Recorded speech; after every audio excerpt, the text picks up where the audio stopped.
across the plains. Hope rekindles in the crimson tide as freedom's anthem calls our names. Great again,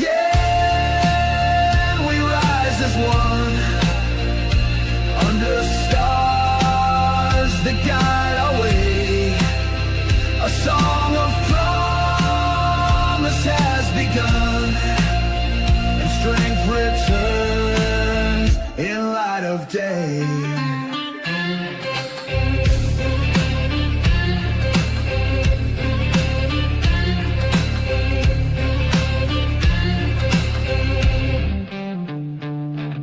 Fields of dreams are ripe once more.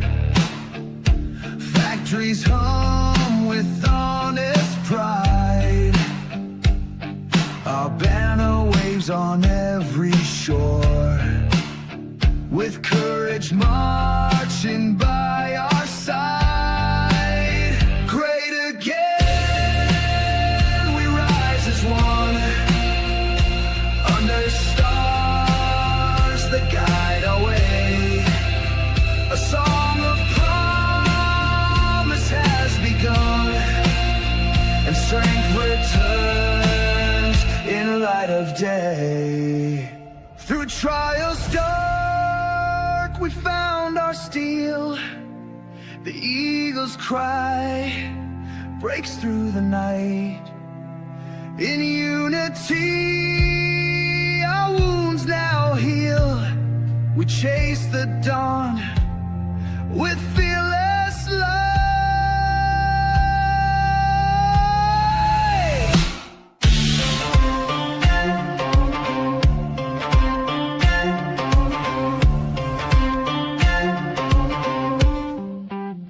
Great again,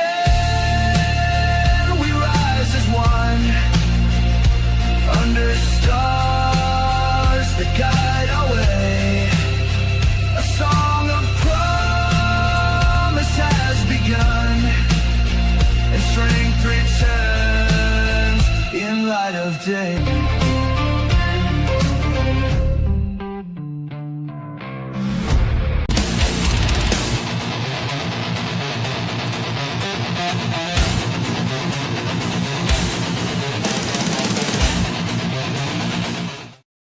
Hey, what's up, everyone? How's everybody doing out there? How you doing, Dr. Jade? I'm doing okay. How the heck are you, Rich? I'm pretty good. How was your week? You know, it was another week into my retired life. I'm really beginning to enjoy the retirement. Good. So you finally got all those dues out of the way, right? Well, you know, the thing's been catching up to me. We still get requests for records but you know, I think next month it's going to be a year, and I Really? think I'm really It's been next month it's going to be a year. Holy cow! So I'm like I'm like seven weeks out from the anniversary of my retirement. Oh wow, cool, very good. Don't worry, I'll make a big thing of it when it comes. There you go. We will. All right, Jimmy, not Jimmy from Philly in the house. Chris, what's up, brother? I think I called you and you didn't answer, but that's all right. I'll call you again over the weekend. Carrie Ann, my sister. How you doing, sis? And Pam's here. What's up, sis? How you doing, girlfriend? What's up, Bass? Good to see you, man. How's everybody doing tonight? All right. We got one of the bigger fire hoses that we've had of news, man. Wow. Craziness going on in this world, but a lot of it is good news. Let's go over the highlights as I always do, and then we'll get into it as more people come in. So from top to bottom, stocks climbed higher as the Schumer shutdown continues. Why do you think that is, Jade? Why do you think that is? I'll give you my opinion, because the businesses know that as long as Congress isn't in session, that they're not going to get screwed. Well, okay. So people are buying stocks. Yeah, because it's always an emotional thing, right? I can see that. That's what I think. There you go. President Trump wants a $2,000 tariff dividend to go to American citizens. Now, the Democrats will get in there and go, yeah, well, we can't have people who earn over $6 an hour. Get it? You know, they'll do that kind of bullshit. This guy is human debris. He's a hate monger. Okay. And Ta-Nehisi Coates. And I wrote something on his video that I ripped him a new one. But anyway, yeah, we're going to watch what this jackass says. And you should see the comments.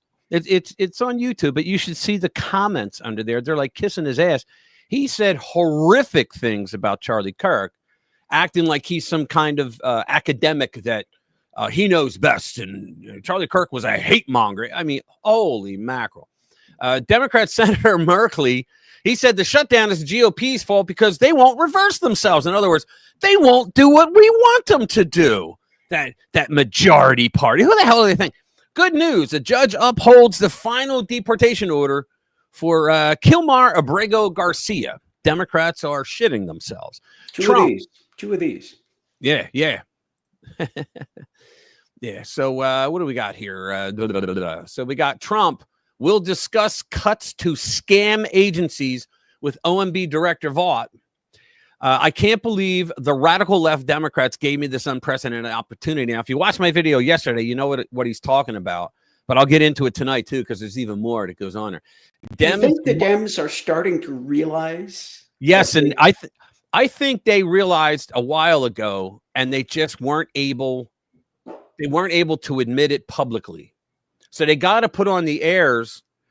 See, the thing is, the problem for them is they boxed themselves into a corner, or we could say that they dug themselves in a hole, and they can't get out of either. Because they brought, like I said, that theory that we had where the Democrat, like all parties that become irrelevant, because it's because they lost their way, because they got elected so many times and the press was always behind them that they didn't even really have to campaign that much anymore. Mm-hmm. All right, I remember Ted, why couldn't the bitch hold her breath? Kennedy one time came out of the woodwork and said, damn, I guess I got to campaign this time. It was like the first time in like 20 years he had to campaign for his one race, right? Because they had a pretty good Republican up against him. Shit, he was a Kennedy. Why did he have to campaign? Yeah, exactly. So you know what? The rule of holes. Do you know the rule of holes, Rich? No. Is this going to be family friendly? It is. Oh, okay. Go ahead. When you're in a hole, stop digging. Yeah. Well, they can't do it because what they did was, like, the theory was this. If you guys don't remember, the theory was that they forgot about the people who elected them, because they get elected all the time. They go, I don't have to take these people seriously, right? And so what happens is they then start to lose people. They leave the party. Their numbers are dwindling. They start losing congressional seats in the really blue states, right? Which means they also lose an elector for each congressional seat. And so what happens? They then started to reach. This happens to all parties, not just the Democratic Party. It's just they're the one going through it now. They then have to reach out to the radical fringe kooks, like the lunatics, the people that could actually listen to full context of Charlie Kirk and still call him, a heinous racist and all that shit, right? The loony left. And so what happened? The Democrats figured they had a guaranteed base. Nobody who was in their base, was going to leave them. And that's what they thought. They thought they were down to that real base, because there are other people, flyover country people, already left. Yeah, I vote Democrat because my daddy was a Democrat, and his daddy before him was a Democrat. That's a pretty good Southern accent, wasn't it? That's pretty good. Coming from Canada originally, and now you're in Colorado. But pretty good. But yeah, so they did that, and they said, well, how do we get some other voters? So the only direction to go was to get some of these leftoid whack jobs. Right. And so what happens is they're now stuck with they let AOC become the radical left, and they didn't shut them down.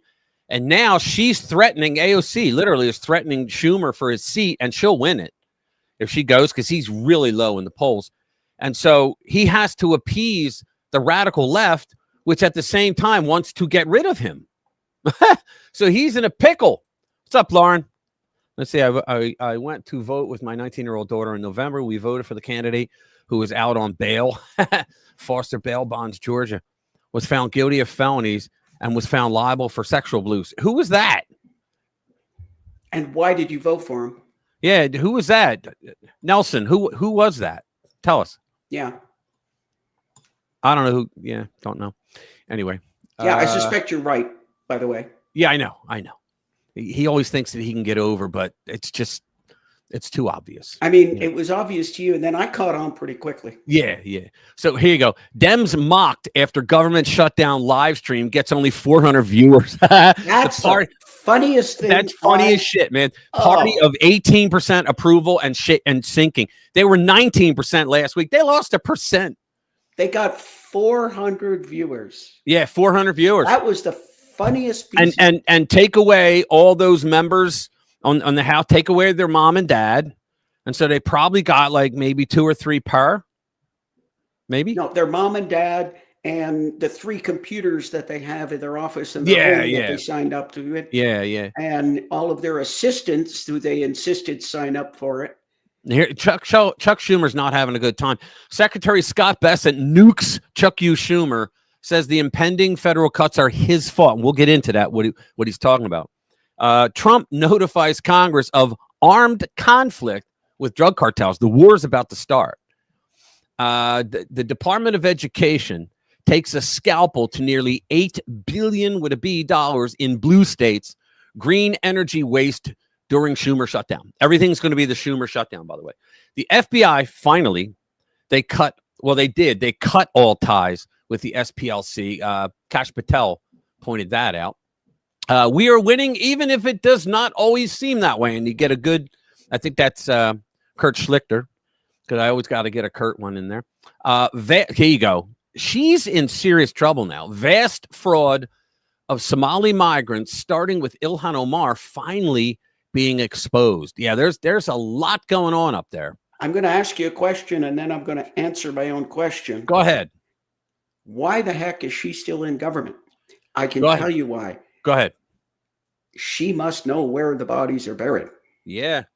She's got something on enough people. She probably has someone sleeping with a donkey or a German Shepherd or something. I don't know, because there's no other reason. Wow. Then again, now I saw a video of the Mall of America, right?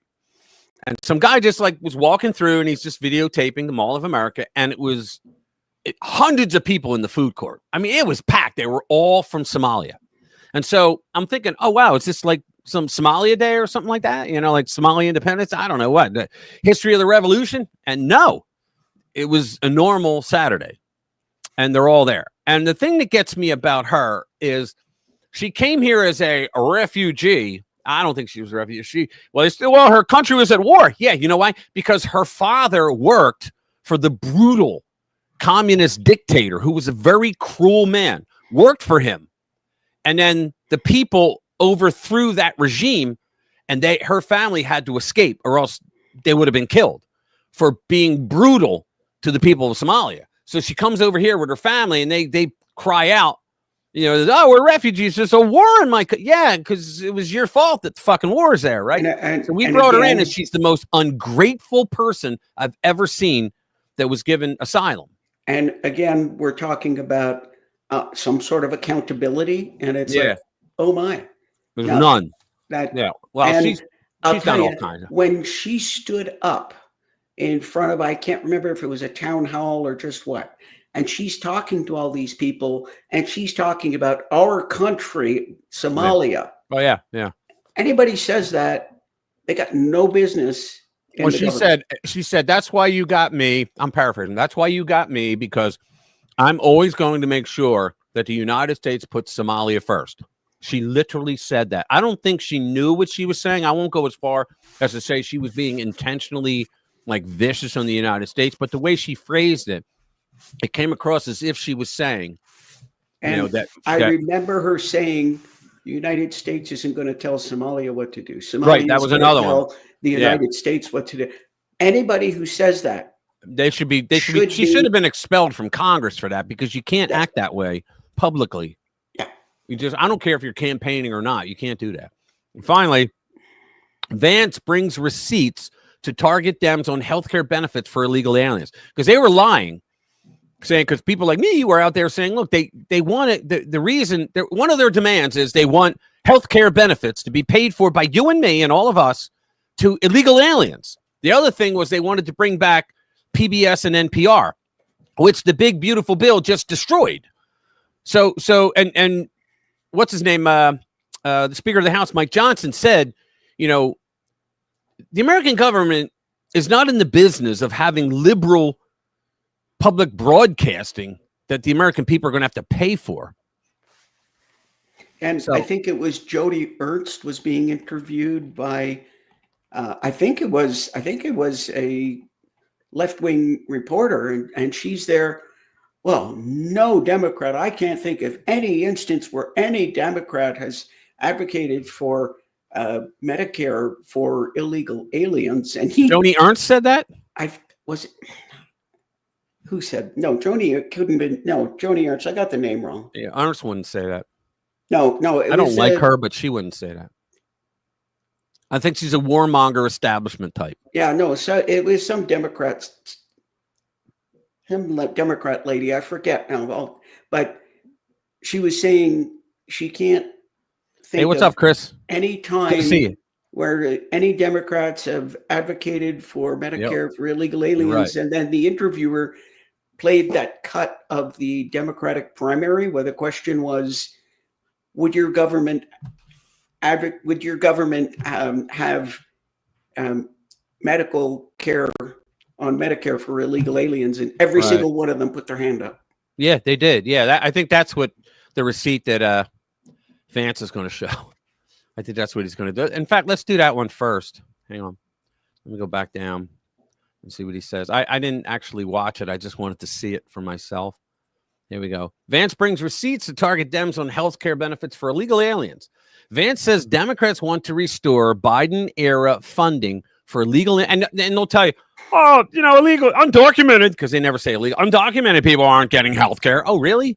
Like they didn't completely screw up Medicaid by Biden threw these waivers at them, okay? And he gave them, what do you call it, some parole system, which made them eligible somehow, magically. Maybe it was a novel idea in the law. That's what they always say when they want to say, you know, bullshit. Like, oh, we're allowed to do it because it's a novel idea, right? And I know the player words. And so they were getting Medicare or Medicaid, and they were draining it. Well, you can't bring 10 to 20 million people in, put them all on Medicaid, and then say that it's not going to harm us, right? So let's see. We'll go straight to the video if there is one. I think there is. Yeah. This is a Fox News alert. Right now, the U.S. government shut down after a last-ditch Senate vote failed to keep it funded. Turn the volume up. President J.D. Vance joins yeah, I can't. President, thanks for joining So, oh, there it is. Yeah. Good morning. All right, good. Good morning, guys. Good to be with you. So y'all been going back and forth. Y'all had the leadership over. What are they asking for? Because you guys made it very clear. You just want a clean CR. What do they want in return? Yeah. Yeah, so Lawrence, I want to answer that, but let's step back for a second because I think it's important for the American people to realize that the far left faction of Senate Democrats shut down the government because we wouldn't give them hundreds of billions of dollars for health care benefits for illegal aliens. Yep. It's actually not even all Senate Democrats. I was really gratified to see that a few of the moderate Senate Democrats voted with Senate Republicans last night to keep the government open. This is basically Chuck Schumer. Chuck Schumer, he's worried he's going to get a primary challenge from AOC, and so he's shutting down the people's government to give in to sort of the left-wing coalition and their party. And it's craziness, and people are going to suffer because of it. I mean, people who benefit from low-income food programs are going to suffer because of this. If you're flying today, I hope, of course, you arrive safely and on time, but you may not arrive on time because the TSA and the air traffic controllers are not getting paid today. Yeah, there you go. Our military is not getting paid today, starting today. And obviously, the longer this drags on, the worse that it is for the American people. So we are where we are. And to your point, what do Senate Democrats ask for? Well, initially, they said that they wanted to shut down the government because Donald Trump was a dictator. Okay, that's absurd. Then they said they wanted to shut down the government because they wanted hundreds of billions of dollars for health care benefits for illegal aliens. That, of course, is also absurd. And now they're saying they just want to work on ensuring that Americans have low-cost health care. Well, I agree with them. Of course, we all want to ensure that Americans have low-cost health care. So let's work together on that. You don't shut the government down. You don't take the government as a hostage because you want to engage in a negotiation about health care costs. Let's do that negotiation, but let's do it in the context of actually opening the government and ensuring those essential services are actually provided to the American people. Right. Speaker Johnson has a video running continuously outside of his office, and he also posted it on social media because the Democrats, when you go in the Wayback Machine, they were always the one that thought that these shutdowns were reckless. Listen to this, Mr. Vice President. This is great. It is not normal to shut down the government when we don't get what we want. If the government shuts down, it will be average Americans who suffer most. A government shutdown means seniors who rely on Social Security could be thrown into chaos. Families will be hurt. No Social Security ever stopped. It's the service members who will work without a paycheck. It's the firefighters who will be. You can give up your paycheck. This shutdown, you know who's going to feel the pain? You know who it hurts? You. Everyday people and the most vulnerable. Seniors, veterans, working families, hungry kids. If she had a twin and they put their heads together, they would make a real ass out of themselves. Well, then why didn't they vote to continue the funding? That's such a good point, and I see that Mike Johnson has apparently learned from the trolling master, President Donald Trump. Hey, Gina, what's up? That video outside of his office, just throwing the Democrats' words right back at him. Hey, but it's actually what's up, brother? such an important point. You don't shut the government down because you have a policy disagreement. These are two separate questions. There are essential services that have already been appropriated, where we've already agreed, you know, we want our military to have a certain amount of payment. We want air traffic control to have a certain amount. We want to ensure that a certain number of people are able to access food benefits. You don't shut down the government because you have a policy disagreement about a totally separate issue. And that's what the Democrats have done. And it really is astonishing to go back 20 years. I mean, I pretty much the entire time, guys, that I've paid attention to American politics, I have seen Democrats stand before the American people and say, you don't shut down the government because you're not getting what you want. And here they are last night, the far left faction of Senate Democrats, they shut down the government. Why? Because they're not getting what they want. And what makes it extra preposterous, guys, if you actually listen to what they say that they want to ensure this, it's a premium support program under Obamacare that they want to keep going. Well, that premium support program doesn't even expire until next year. So why are you shutting down the government on October the 1st because of a program that doesn't even expire for another few months? Let's talk about it. Let's negotiate. Let's do what you do in Washington, D.C. Don't shut down the government because you don't get what you want. That's exactly what Senate Democrats have done in this case. So let's just put up a full screen. You mentioned some of it, of the potential effects of the government shutdown, mass furlough. The only reason I'm playing this whole thing is because the rest of the press is not doing it. But this gets into the hypocrisy of the left, what they're doing. Federal employees and active duty military members don't get paychecks. We have travel. But they're all working. See, that's the point. 73%, I believe that's the number. 73% are considered essential. So they're working. They will get back pay and they know it. And I say in my video, like the non-essential, and I'm like, if they're non-essential, why do we have them? Why are we paying for non-essential people to work in the government?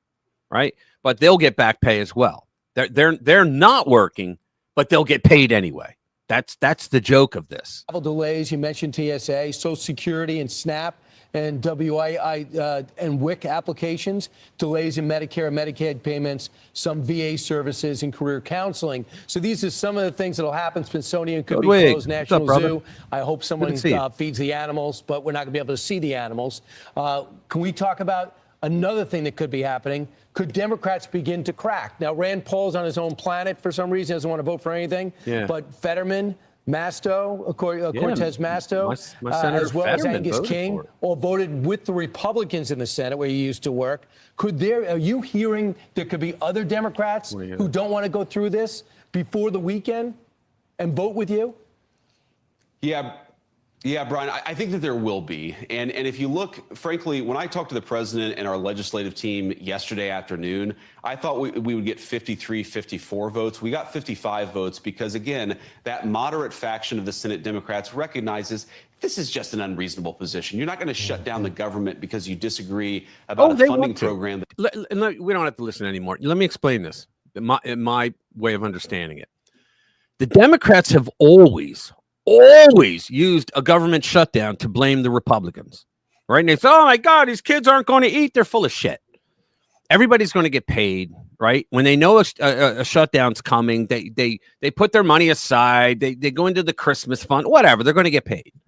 Okay. Yeah, Social Security is going to continue to flow. Yeah. Air traffic control is going to continue to work. Yeah, they're all considered essential. Yes. Yeah. So, and Pam, by the way, I liked your comment. Which one? Pamela, just a couple of minutes ago. She just took off. She said, Europe has decided it is no longer acceptable to call people illegal immigrants or asylum seekers.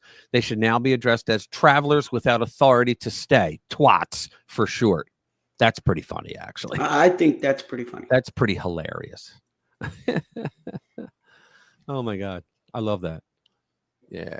All right. So, yeah. So, no one is not going to get paid, and that's what's just so ridiculous. Oh, there's this one I want to play for everybody. Let me get it back. This is actually kind of cool. Let's bring this up. Share screen. Where the hell is it? He's on to something. Here we go. Watch this. Hey, he's not lying. He's on to something with this one for sure. Doc Rich is good. I don't doubt it at all. This. But what do you think? Who do you think is the current leader of the Democratic Party? Lucifer. Can you expand on that? Evil energy possesses certain people with power and makes them take certain actions. You can look at that in the occult practices of Nazi Germany, and you can look at that in the politics of the modern day. Hey.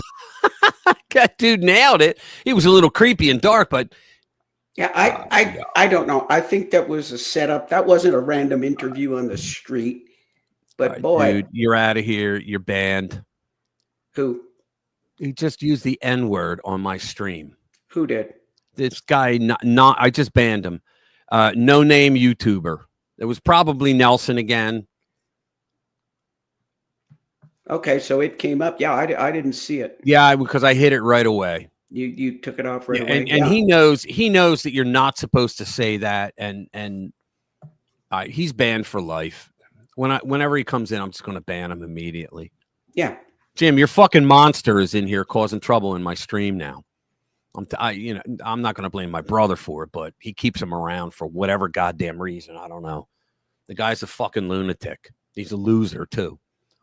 All right, let's move on. God damn. Anybody who would live for getting on to a live stream anonymously just to shitpost. Yeah. I mean, he's a piece of shit. And he has no life. Yeah, but Jim, we're not allowed to say it, and that's that. Okay?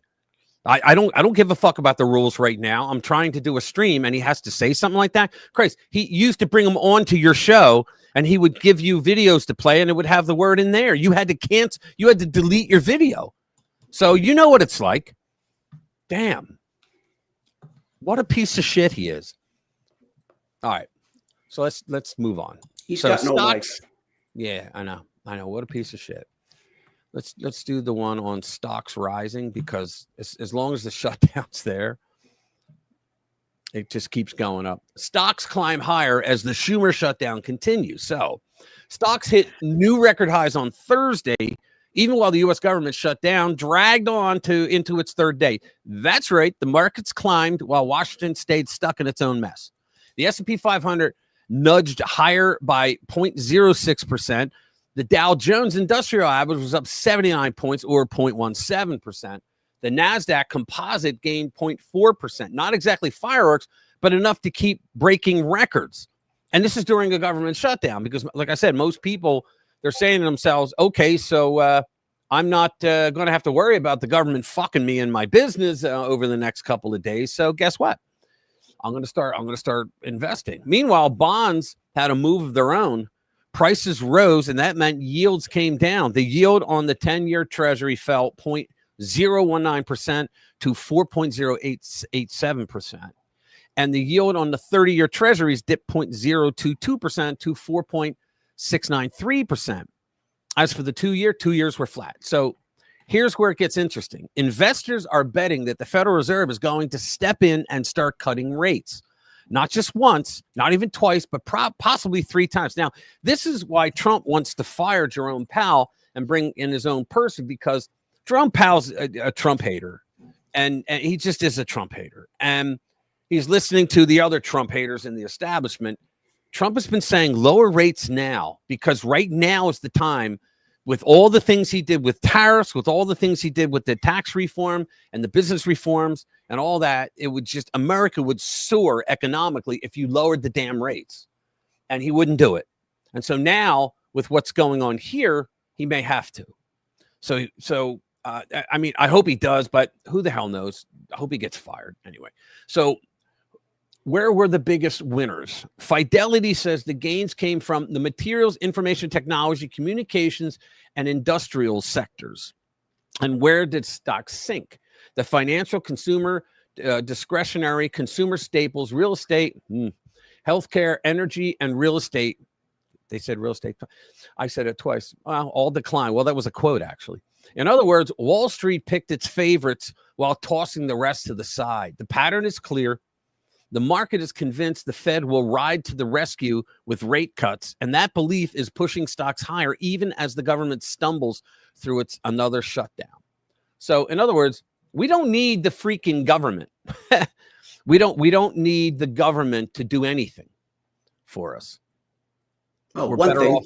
We're better off without them. We need them to do one thing: stay the hell out of the way. Yeah, just stay out of the way, man. And apparently the Republicans want to do that. What's up, Curious? It's because government spending decreases when there's a shutdown. Yes, exactly right, Gina. That's exactly right. And plus people, and that's why people invest, but they also invest because they figure, okay, so now, because every time Congress does something that affects their business, they gotta, have a powwow and go, all right, what do we do? How do we handle this? How do we get around government sticking it up our ass again, right? That's what they have to do, all businesses that get affected by that. So now when they know that for like the next few days, possibly a week, that's not going to happen, they're going to make moves. And it would be even better if they lowered the rate. So, Sheila, what's up, girlfriend? How you doing? Good to see you. Let's see what else is next. I think, yeah, here we go. The $2,000 tariff dividend. I love that. Is that like the oil refund in Alaska? Yeah. Well, no, actually, that was a state thing. And well, that's a state thing. Yeah, of course. Yeah. So President Trump has once again brought up the possibility of sharing tariff windfalls directly with the American people, suggesting rebates of up to $2,000 per person. And I'm telling you right now, like I said earlier, the Democrats will get into, well, it can't be anybody that makes more than $25,000 a year, because they're fucking greedy and because they want all the power within their realm, their fiefdoms, in order to get votes. This is why they always do it. They want to keep you dependent on government, and that way they get more power out of it.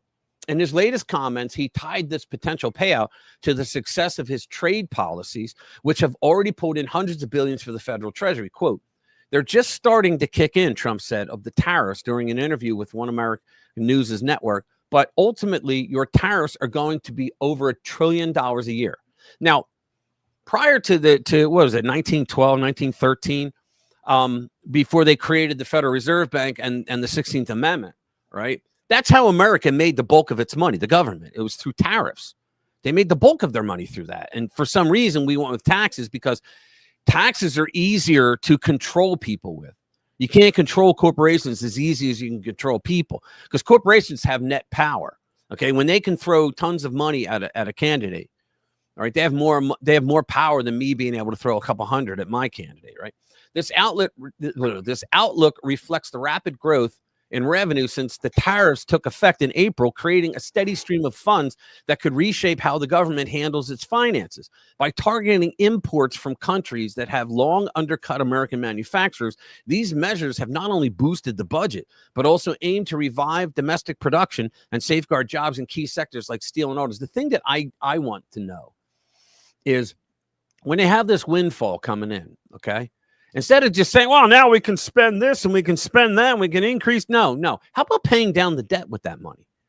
How about taking at least half of what we're bringing in with the tariffs? $1 trillion a year, good. Put $500 billion towards it each year. It helps. What's up, Colonel? Good to see you. I mean, wouldn't it help? The Dems will want to give it to their new illegal. You're damn right they will.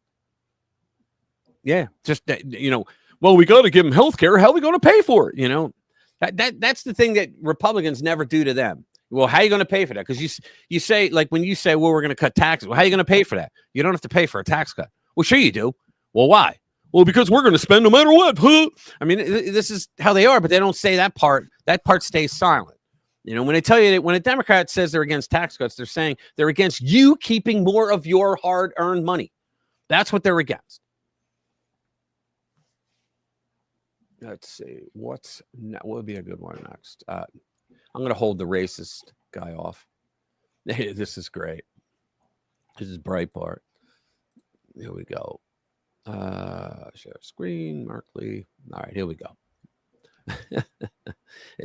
There's no video. So, oh, yes, there is. Here you go. Watch this. I want to go straight to the Democratic Senator Jeff Merkley of Oregon, and a lot to talk to you about tonight, Senator. But let me just start with Elena's new reporting that the White House wants to do this fast. They want to do something that they see as an unprecedented opportunity, but is unprecedented in and of itself, which is not to furlough, but to fire. So do you think that once they do it, once those slips go out, as you see it, are those firings irreversible? Well, actually, I don't see them. They are irreversible because there is nothing about a shutdown that gives new powers to the president. Yeah, it does, because what it does is when the government is in a shutdown, the director of the Office of Management and Budget, which is Russell Vought, okay, so I'm calling Vote, all right, he now becomes the person who decides what personnel is. And this guy's an idiot. Trump has been using Schedule F, which is something. See, the Democrats, in order to have a loyalty in voting, years ago, they created rules that said that bureaucrats, no matter how lousy they are, how wasteful they are, that how stupid they are, or how vicious they are, that they can't be fired. It's nearly impossible to fire these bureaucrats, which is why the deep state just grew and grew like a cancer, right?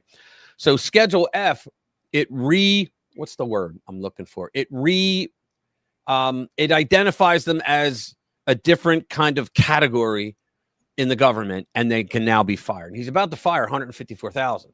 As of September 30th, the other day, 100,000 left. I think it was Pam's sister took that deal. She worked in Space Force, I believe, and took the deal that they offered and said, it was a great deal. I took it. Of course I did, because she was older and was about to retire, so she took it. And so did like the rest of the 100,000. Last I heard we were up to like 300,000 that had gone, and since Trump got in, 300,000 are gone. Yeah. Projected like another 750,000. Right. And so this is 154. What they're doing is getting rid of waste. That's what they're getting rid of, the waste. And people that the Democrats have always treated the federal government like a jobs program for votes. That's what it's always been to them. Hey, what's up, Chris? Good to see you, man. Thank you for being here. Thanks to everybody for being here. Guys, hit that like button if you haven't already, please. It helps. Thank you very much. Here we go. So let's listen. So if it's illegal without a shutdown, it's illegal with a shutdown. No, it isn't. Details about how you do reductions in force. If you haven't gone through all those steps, a firing is illegal. Remember when they first did their big display of firings early in the administration, many of them were illegal. They had to rehire. They had to bring people back. And they fired them again. When they say Democrats... He's talking about Judge Boasberg and Merle Howell, the two idiots that kept going outside their district, right? Their district judges. And they're the ones that made those rulings. But the Supreme Court already came back. If this idiot paid attention, the Supreme Court ruled like a few weeks ago, or a month ago or so, and said, yeah, he can fire him. So he continued to fire him. They said, yeah, he can fire him. Had an opportunity? Because it was the thing that was, what was the executor, it was Humphrey's executor. That was the name of the case. Okay, Humphreys was a guy that was going to court. He went to the Supreme Court. He fought all the way up before FDR. Because FDR said, look, and he was right. If the Constitution says that I am in charge of the executive branch, I'm the top guy, I get to hire who I want, then I get to fire who I want. And the Supreme Court told him, yes, you do, except for the FTC, for whatever reason. And I think maybe one of the members of the court had a relative who was running the FTC. I don't know. But that was that. And so, so it turns out that the Democrats, scumbags as they are, they then used that ruling for the FTC to say that all federal departments have that right. No, it was only supposed to be the FTC, but they did it in times of Democrat presidents. And so they just kept encroaching on the entire government. Then it was impossible to fire anyone because they all said, wow, there's, they walk by the FTC building every day, so therefore they should have the right to. I mean, it was ridiculous stuff they were doing. And so this case, it's called Humphrey's executor because Humphrey died while he was about to go to the Supreme Court, and the executor of his will actually was a lawyer, I guess, and went in and continued the case. So it was switched to Humphrey's executor v. whatever it was. And so the Supreme Court ruled that, yeah, but you can't do the FTC. Now, Trump just got it, so the Supreme Court said, yeah, you have the right to fire anybody you want. So this clown, and they don't have to go through due process. He could say, you're fired, like he did on his famous show. No, there's nothing new in a shutdown. And by the way, Republicans are the ones who shut down the government because they don't want to basically reverse themselves on these massive cuts to Americans' health care. So there's no massive cuts to Americans' health care. Oh, if you're illegal. They stopped illegal aliens from, yeah. This is what kills me. These Jacobins, they conflate illegal aliens with immigrants. They now are conflating them with Americans. Well, Americans are losing their health care. No, not really, just illegal. You can't say that word. This is how Republican shutdown. No new laws allow them to do anything they couldn't do without one. Well, actually, there was a ruling that said that they could, and you're just behind the eight ball. So you think that the firings will not hold even if they happen, right? So I understand your view there. They're absolutely what about the other cuts that are happening? I just put up a map. I'll put it up again. States Trump has targeted already with cuts. These are some of the energy ones. This is all being led by Russ Vought, who, as Trump said, was the architect of Project 2025 and is also now. That is the beauty of it. You know how the Democrats the whole time were accusing Trump of doing Project 2025, and he said, I have Agenda 47. He goes, I've not even read Project 2025. Now, he said that back then. I believe him. He's probably read it since, because it is actually a very good plan. And here, the architect is the same guy who's going to fire them all. And so now they're going, I told you it was right. So in other words, that's like saying, like Project 2025 did not have anything to do with this, okay, with this particular set of firings, but because he was the main author of Project 2025. Right, Russ Vought, that they're saying, I told you Trump was in on it because they're just morons. Now in charge of budget. So the 16 states that we see here all went for Kamala Harris during the election. There is no attempt here to put a fig leaf on this, Senator, right? They're not ashamed of it. They're proud of it. And the president said it, right? We're going to go after them, Democrats. So is there anything that can be done to stop that? Well, it's a raw display of power, and I'm sure there'll be plenty of court challenges. The question is, do they have a principle to hang it on? And if that principle is legitimate, but it's not applied equally across the states, that also might make it illegitimate. Here we go. We don't need to listen to that idiot anymore. The interesting thing is, even if he closes departments and the courts reverse that and say you have to have those people, there's some loophole. You don't have to hire the same guy back. Right. And see, here's the thing. The Supreme Court, it made him see what Trump is trying to do is bring power back to the presidency. Now he's doing it for Trump. No, the Supreme Court has been ruling for Trump. I think he's now 18-0 at the Supreme Court. And they go, it's because the Supreme Court kisses it. No, it's because the Supreme Court believes in the Constitution, and past courts have screwed the Constitution.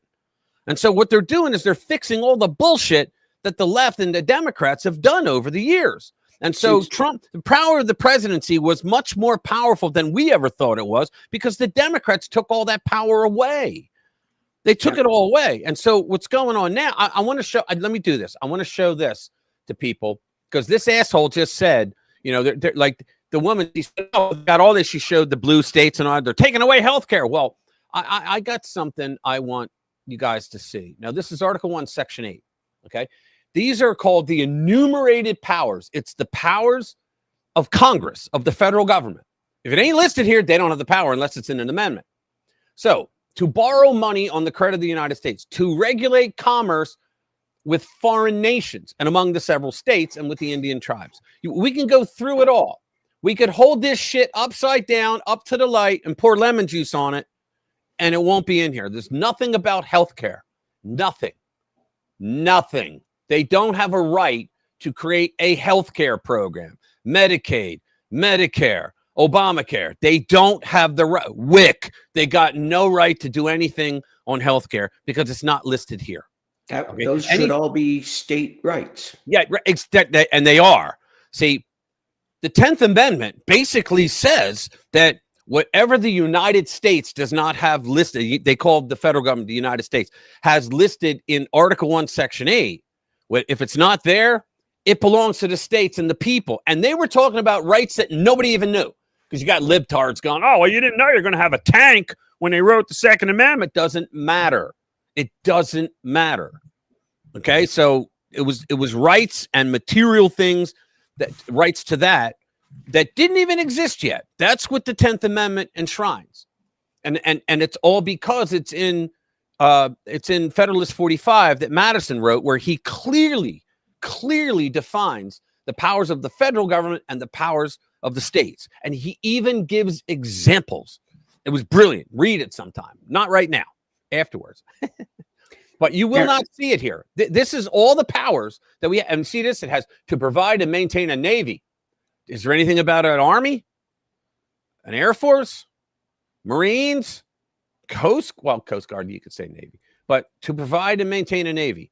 Yeah, and that was only, not for war, okay? It was only to protect merchant ships because the founders wanted the United States to be the ultimate capitalist paradise. And how do you do that? You trade with trading partners around the world, and you had to have a Navy. And so your merchant ships were being protected by a Navy. And it was John Adams who created the Navy. Prior to that, we had the Muslims. What the hell do we call them? We had the Muslims that were attacking our ships until a Navy came on. So we had to have a Navy to protect the merchant ships. But there's nothing in here about any kind of other kind of military at all. Nothing. And so when you hear them say, well, we got this and we got that, and yeah, well, fuck you. You tell me where in the Constitution it says you have the right to make that. Where? What does that say? Morning the fuck you listen to Linda. Oh, okay. Yeah, and just to throw a lovely You're quote. Right, take two. Just to throw a lovely quote into the stream. The powers not delegated to the United States by the Constitution, nor prohibited by it to the states, are reserved to the states respectively. Right. Or to the people. Right. What's up, Linda? Good to see you. Yeah, that's exactly right. I just thought I would throw that formal That's exactly quote out right. Yeah, that's the 10th Amendment. The 9th Amendment says something similar about states. But see, what happened was when they created the first one, it was called the Articles of Confederation. And all it was a guidance system. They would throw guidance out there, and the states, they had to comply or they didn't. Right? And so what happened was the states eventually said, these guys, we're not even going to listen to them. So when they needed to get the money up to build an army, a standing army to fight a war that was coming, nobody wanted to donate. So what they did is they said, we got to come up with a better way. And so they turn around and said, okay, we're going to create a federal government. Okay, federalism, right? We're going to create a federal government system where the federal government will be an agent to the states for things of nationhood. That's it. That's all the federal government's ever supposed to be. Is a nation is an agent to the states for things of nationhood. And if you read Federalist 45, you will see that because the examples that Madison gives are based on things of nationhood, right? Like borders, like natural immigration, because it says and uniform rule of naturalization, which is immigration, which currency. Which is why states and cities alike do not have the freaking right to call themselves sanctuary cities. Yeah. Okay. You can't. And when they say, well, we don't have to comply with the feds, actually, you technically do, because to become a state, you gave up that power. Okay. That's what the supremacy clause is all about. You gave up that power. Now the libnuts always screw up the supremacy clause as well. The supremacy clause is only pertaining to the enumerated powers and powers that the government got through amendments. Okay. It doesn't mean every federal law supersedes that. Okay. But if there is something that the federal government does have the power of, the states gave that shit up when they joined the union, and therefore they don't have the right to do the cities, those Christ, I can't think of it. Sanctuary. Thank you. They're sanctuary cities. I'm having sometimers disease today. And so it's all a bunch of horse shit. So that guy, the Democrat senator, had no idea what he's talking about, because the Supreme Court just told Trump, yeah, guess what? Now you have the power to fire everybody again, because they work for you. See, this is why they always tried to treat, even going back to 2016, they tried to treat Trump as if he was an illegitimate president. Because if he was a legitimate president, he would exercise his powers, and they had to comply. I'm done. Next. Yeah, I know. I got to get rid of this guy. It's amazing. Some of these people are, well, morons. Well, you got to think, are they that stupid, or they think they work really hard at it? Yeah, that we're that stupid. Well, it's a little bit of both, I believe. All right, here we go. Here we go. Judge upholds final deportation order of our favorite MS-13 gangbanger, Kilmar Abrego Garcia. This is the when they were bringing him forward, when he's looking at the camera and he goes, corrupt government. And I'm sitting there going, you piece of crap. You know, a federal immigration judge denied the motion by lawyers for El Salvadorian national, I'm glad they wrote that in there, Kilmar Abrego Garcia, to reopen his immigration case and confirm the illegal immigrant's final deportation order, because he had, see, they said he didn't have due process. He had a final order of deportation, which means you've had your due process. Now get out. That's what that means, right? So now they had to go to court again, which takes months and months, to confirm that he had a final deportation order. Abrego Garcia's lawyers filed an emergency motion in August to reopen the case to cancel the deportation order, claiming that since he was deported to El Salvador but quickly brought back, he is eligible to claim asylum within 1 year of his last entry to the United States. Wrong. But Regional Deputy Chief Immigration Judge Philip Taylor ruled Wednesday that Abrego Garcia already filed his original asylum claim nearly 6 years after his first immigration hearing, a period long outside the legal 90-day deadline. In other words, we've given him the benefit of the doubt, and he screwed it. Judge Taylor went on to say that there is no evidence that Abrego Garcia's life is under threat should he be deported back to El Salvador, and pointed out there is no evidence that El Salvadorian officials have labeled Garcia a member of the terror gang MS-13, despite the label being applied to him by American officials. Abrego Garcia, yeah, he's turning around saying, we're not part of MS-13. We're not part of MS-13. Then he goes, look, we're part of MS-13 down in El Salvador, but not here. It makes no sense, but they think we're going to continue to be stupid. They never met MAGA.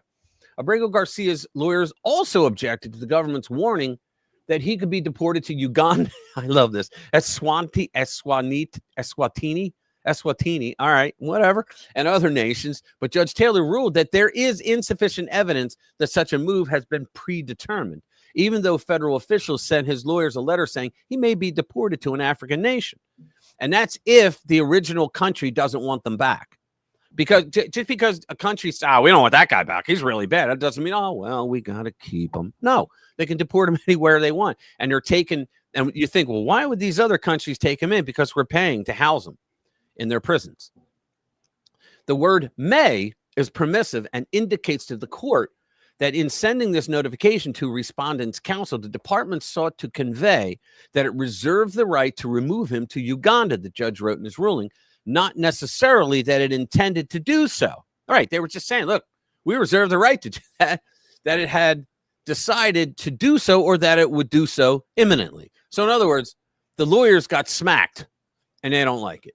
And do you think that his fear of going back to a Spanish-speaking country might lessen when he's about to be deported all the way to a small African kingdom? Do you think his resistance?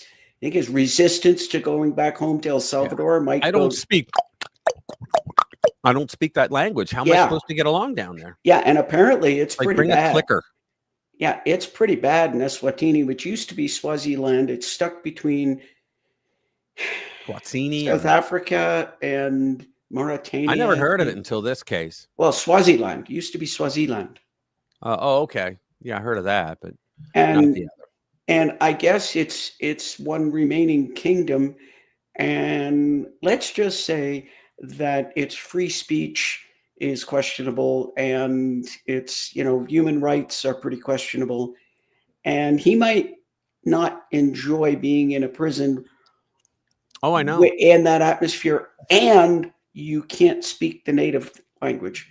Yeah, I don't know. Like, he might discover a newfound love for his homeland. Like, please don't do that to me. Please. Ah!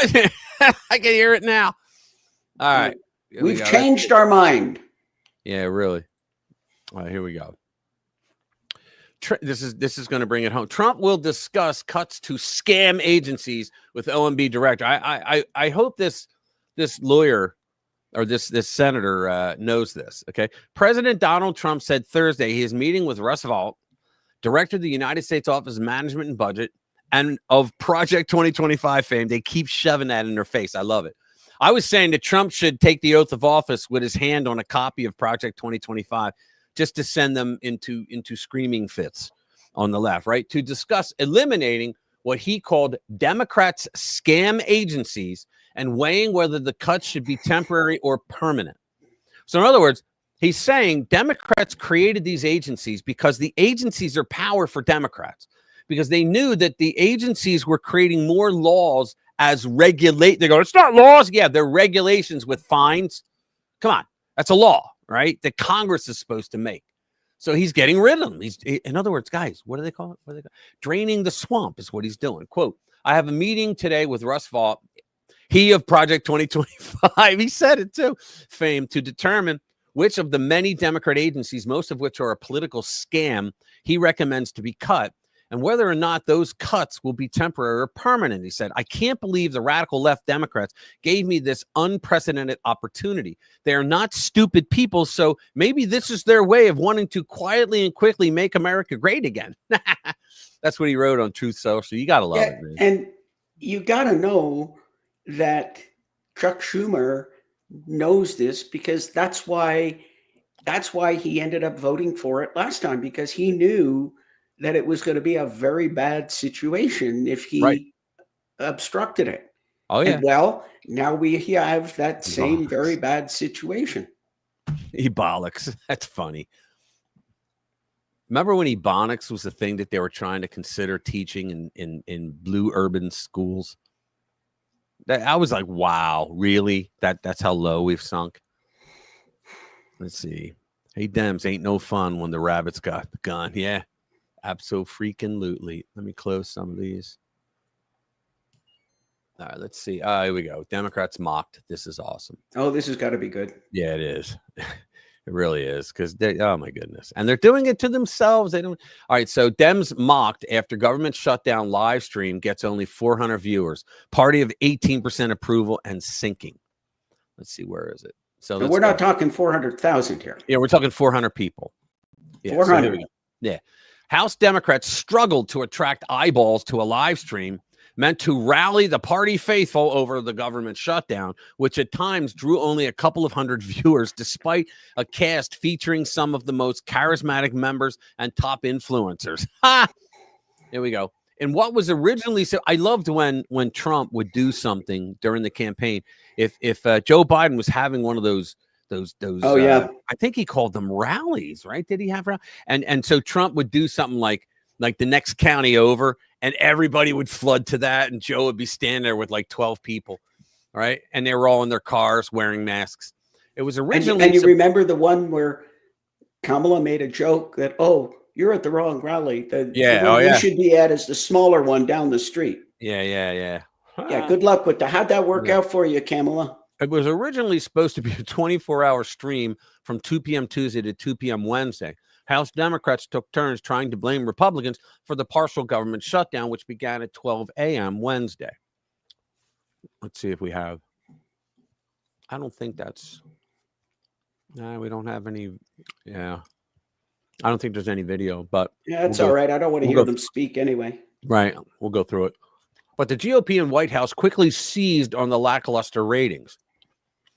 Just 400 people is great. Just 400 people are watching, and they're currently trying different types of candy. I want to thank so many of you who are tuning in today. National Republican Congressional Committee War Room Director Ben Peterson chided Tuesday afternoon, hours before the shutdown took effect. Also, chat is disabled. Dems do that. They don't enable the chat. That's like on Blue Sky, you would think they don't even have chat because all the lib nuts, when they write something really controversial and they know that people are going to chime in, they don't let them. That's pretty funny. Where the hell? They should have given us. No, they didn't. No video. Oh, well. Checking in. How's it going? Democrats are down to 200 viewers on that. Wow. For Nancy Pelosi and Democrat Chair Susan Delbene. Wow. That's pretty. There are more people watching weeknight Women's National Basketball Association game than House Democrats live stream about their own shutdown. That's funny. Party of 18% approval and sinking by the day. That's great. First selfies, now a lot. What's that? Couldn't happen to a nicer group. I know. I didn't think I'd be alive to see what's going on now. I thought it would take like at least 25 more years to watch this party actually go away, because they're going to go away. They won't be around, guys, in 5 years. Maybe sooner. They won't be around. They're clinging now because the press is still hyping them, right? As if they shit rainbows and ice cream, right? But they're not going to be around much longer. Well, there is one chance. And I think Fetterman might have some of this in the back of his healing brain. If the Democrat Party faces facts and amputates that leftoid nut job end of its party, and just gets rid of the frank socialists and communists, so their voter base would contract. Their voter base would contract considerably, but that would give them something to work back, being kind of a center-left type of party instead of nut jobs. And sometimes I wonder if, well, thank you, Sheila. I wonder, Fetterman talks like the next thing out of his mouth is going to be, I'm leaving the Democrat Party. But she does. She hasn't told me, but she has a Dr. Jade moment for tonight. What was I saying? I keep waiting to hear him say, I'm going to leave the Democrat Party. But in the back of his mind, if he can see the Democrat Party, by the way, never call them Democratic. They're not. It's the Democrat Party, not the Democratic Party. They really aren't. But if he can stay and they amputate that whole section of the party, guess who would have a really good chance of rising way up in the ranks and being able to then rebuild his party into a center left party. Right. Okay. Anybody want the Dr. Jade moment? You guys want that now? Because we can do it. We can do it. Oh yeah, absolutely. All right. You got your thing ready? Do you need to put something up to read for me to post, or? I will. Okay. I'll put that up after I do my. Go ahead. Go for it.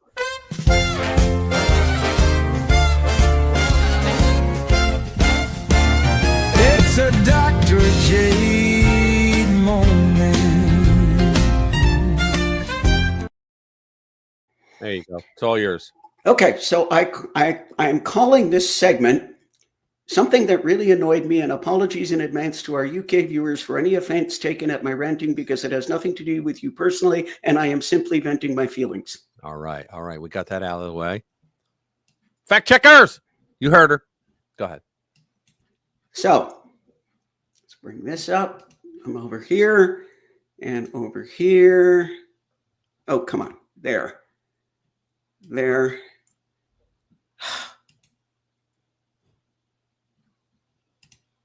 Goodness, it takes like a half a dozen tries to get the damn thing up. There you go.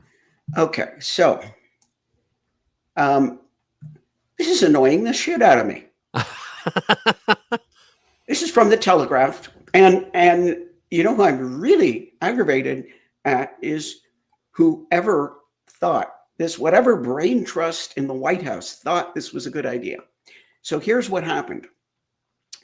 Somebody decided it was going to be a good idea to give a nice gift to King Charles, who is really just an old piece of shit that I don't know anybody's a royal watcher, but he has nothing to do with politics. You want to talk to Keir Starmer? Well, there's some, we're going to get into it there. This is not a political thing. This is not me.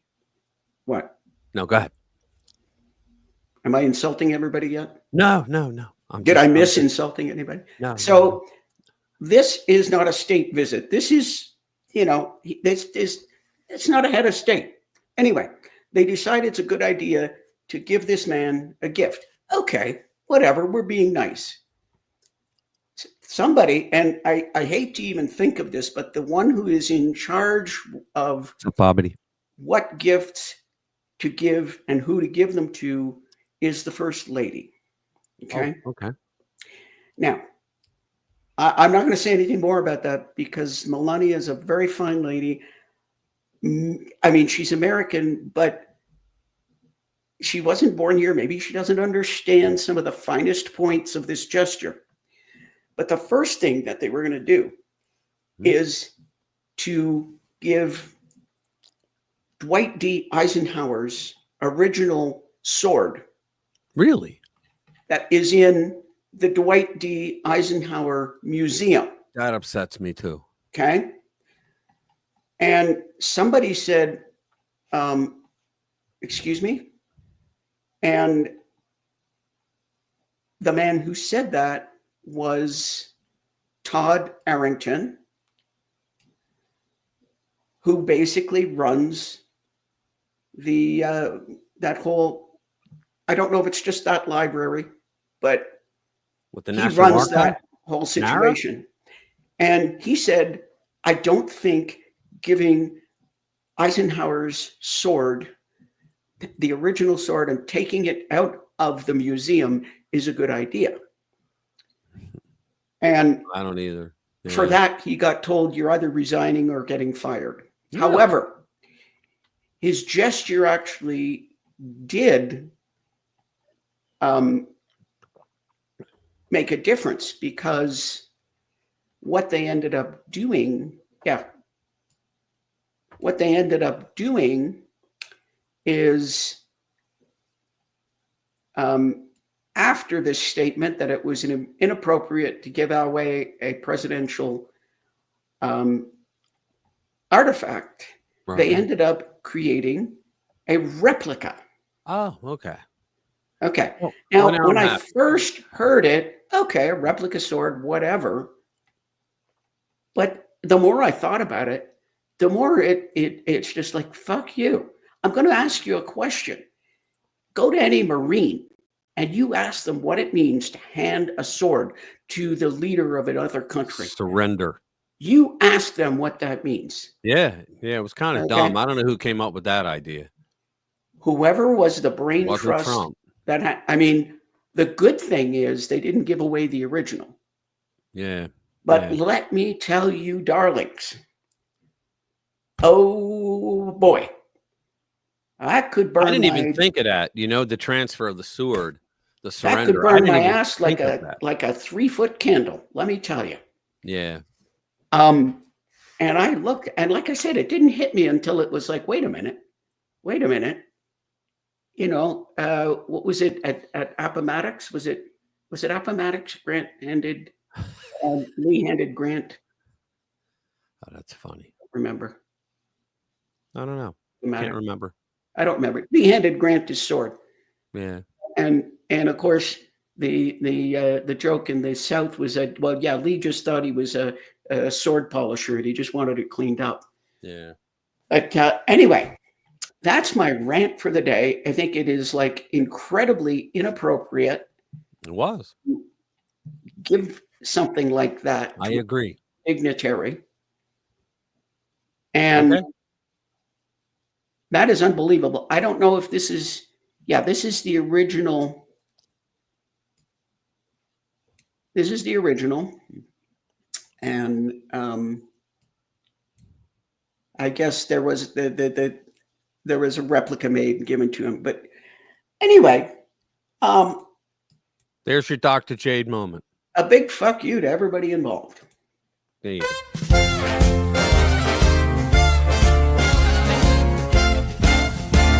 It's a Dr. Jade moment. I actually like the song. I actually like that song. Dr. Jade rant moments. There you go. It was a good one. It was a bit of a rant. No, it was a good one. I like that one. I'm glad you didn't tell me because it hit me all at once. And I'm like, ooh, this is cool. I like listening to this. Well, yeah. And giving the UK the there you go. That's what he should have done. Just on give the king a copy of the Bill of Rights on gold leaf paper. Yeah, well, you know what, Linda, you're right. It's like everybody says, "Oh, Trump's going to create World War IV," and it's like, I'm sorry, I think he's stopped 7 wars already. He's trying on his 8th, right? But the Hamas are really tough hombres to get them to actually stop they break every ceasefire, and then the Israeli. It just happened now. My brother hit me up earlier. Hamas breaks every single ceasefire first, then Israel they retaliate. And then an American president jumps in and says, "Tone it down there, Israel." It's like, wait, why? They have a right to retaliate. And the horse you rode in on. Exactly. All right. Let's see. Anybody he's not serious enough? Who, Trump? You think he's not serious enough? I think he doesn't want to be an asshole to leaders of around the world. And so much of the time he adheres to, like when he's visiting another country, he'll adhere to their protocols and whatnot, because that's the right thing to do. But a lot of times when he's talking, he just says things that you're like, wow, it was like the prime minister of England. He you could see the guy looking at him like, what the fuck? Why are you fucking saying that right now in front of me? Like he was trashing him on free speech. He said, you guys are about to lose free speech over here. Yeah, I think he was just trying to be nice, but I'm going to bet you Pete Hegseth didn't get wind of this before that happened. Right. Pete Hegseth probably would have had something to say about it. Yeah, I still didn't watch his speech. Just too many things going on this week. Yeah, I saw parts of it. I just didn't have. Basically, calling his admirals and generals fat slobs. Yeah, you gotta love it. Let's see what's next. FBI should cut. Was that the one that it was? Hold on. FBI cuts ties with SPLC. There we go. Should we do the Hill? Here we go. We'll do Fox because the rest was Politico or some other such lunatics. So Kash Patel, the FBI cut ties with the leftist group that put Turning Point USA on its hate map before the Kirk assassination. That's the Southern Poverty Law Center. Yeah, they would call Mother Teresa a racist. I mean, anybody that disagrees with... See, they're the ones who came up with the idea that the definition of a bigot is anyone who disagrees with a minority. That's the definition. So FBI Director Kash Patel announced Friday the agency terminated all ties with the Southern Poverty Law Center, a left-leaning nonprofit organization known for its hate map and designating groups it views as extremists, including Turning Point USA. The nonprofit, founded in 1971, originally focused on civil rights legal advocacy. However, in recent years, because there are civil rights now and they had to justify their existence, critics claim it has become highly partisan, targeting conservatives and faith-based organizations alongside actual hate groups. Now, up until recently, they actually had more black supremacist groups than white supremacist groups in their lists. And the libnuts went nuts over that and said, we're going to stop donating to you unless you turn that around. So they started lying, saying there were more white hate groups than black hate groups, like supremacy groups. The Southern Poverty Law Center long ago abandoned civil rights work and turned into a partisan smear machine, Patel wrote in an announcement on X. Their so-called hate map has been used to defame mainstream Americans and even inspired violence.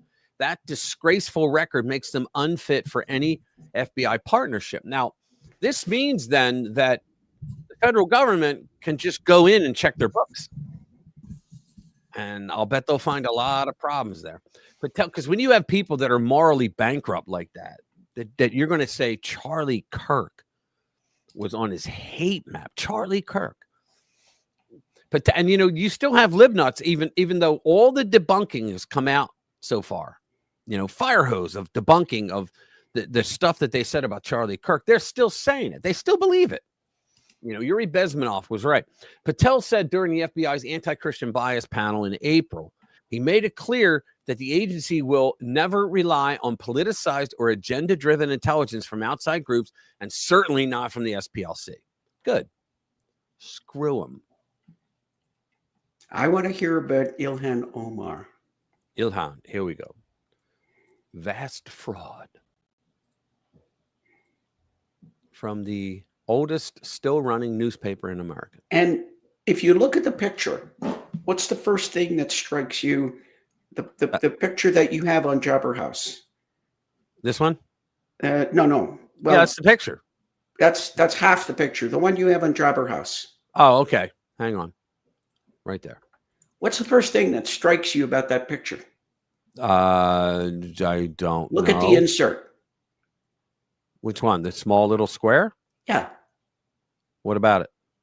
Where's her scarf?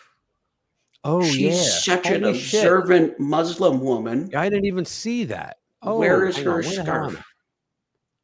Oh, I think that might be it. Well, I can't. She might have a black. See if I can get it. Hold on. Let me see. Oh, how about that? Let me see if it's in the article. Let's go down. Let's go down. Come on. No. Oh, well. How about that? I didn't even realize that. Yeah, And see, they put a video. Wait a minute. Instead. No, that does. I just expanded it. It does look like she's wearing a scarf. Yeah, it's like one of these things, except you can't see it because she has something else on. All right, so let's go down. This week, federal officials made an astounding announcement. Nearly half of all immigrants in greater Minneapolis were found to have committed some form of immigration fraud, including Ilhan Omar. Do you want to bring that page up on the screen? Oh, yeah, because I brought the other one. Thank you.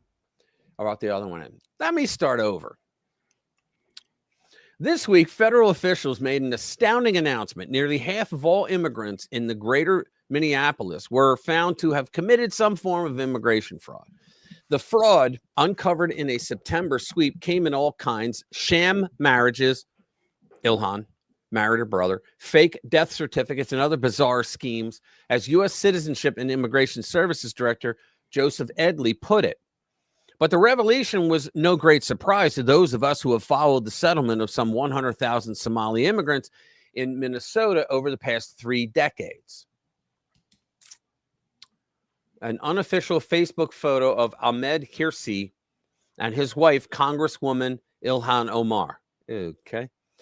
As far back as 2008, the State Department temporarily suspended one of the family reunification programs used by Somali immigrants when DNA testing of applicants found that 80% of all of its claimed family relationships were fake. Immigration fraud in this community has been the norm. And when it comes to bizarre schemes, Representative Ilhan Omar serves as Exhibit A.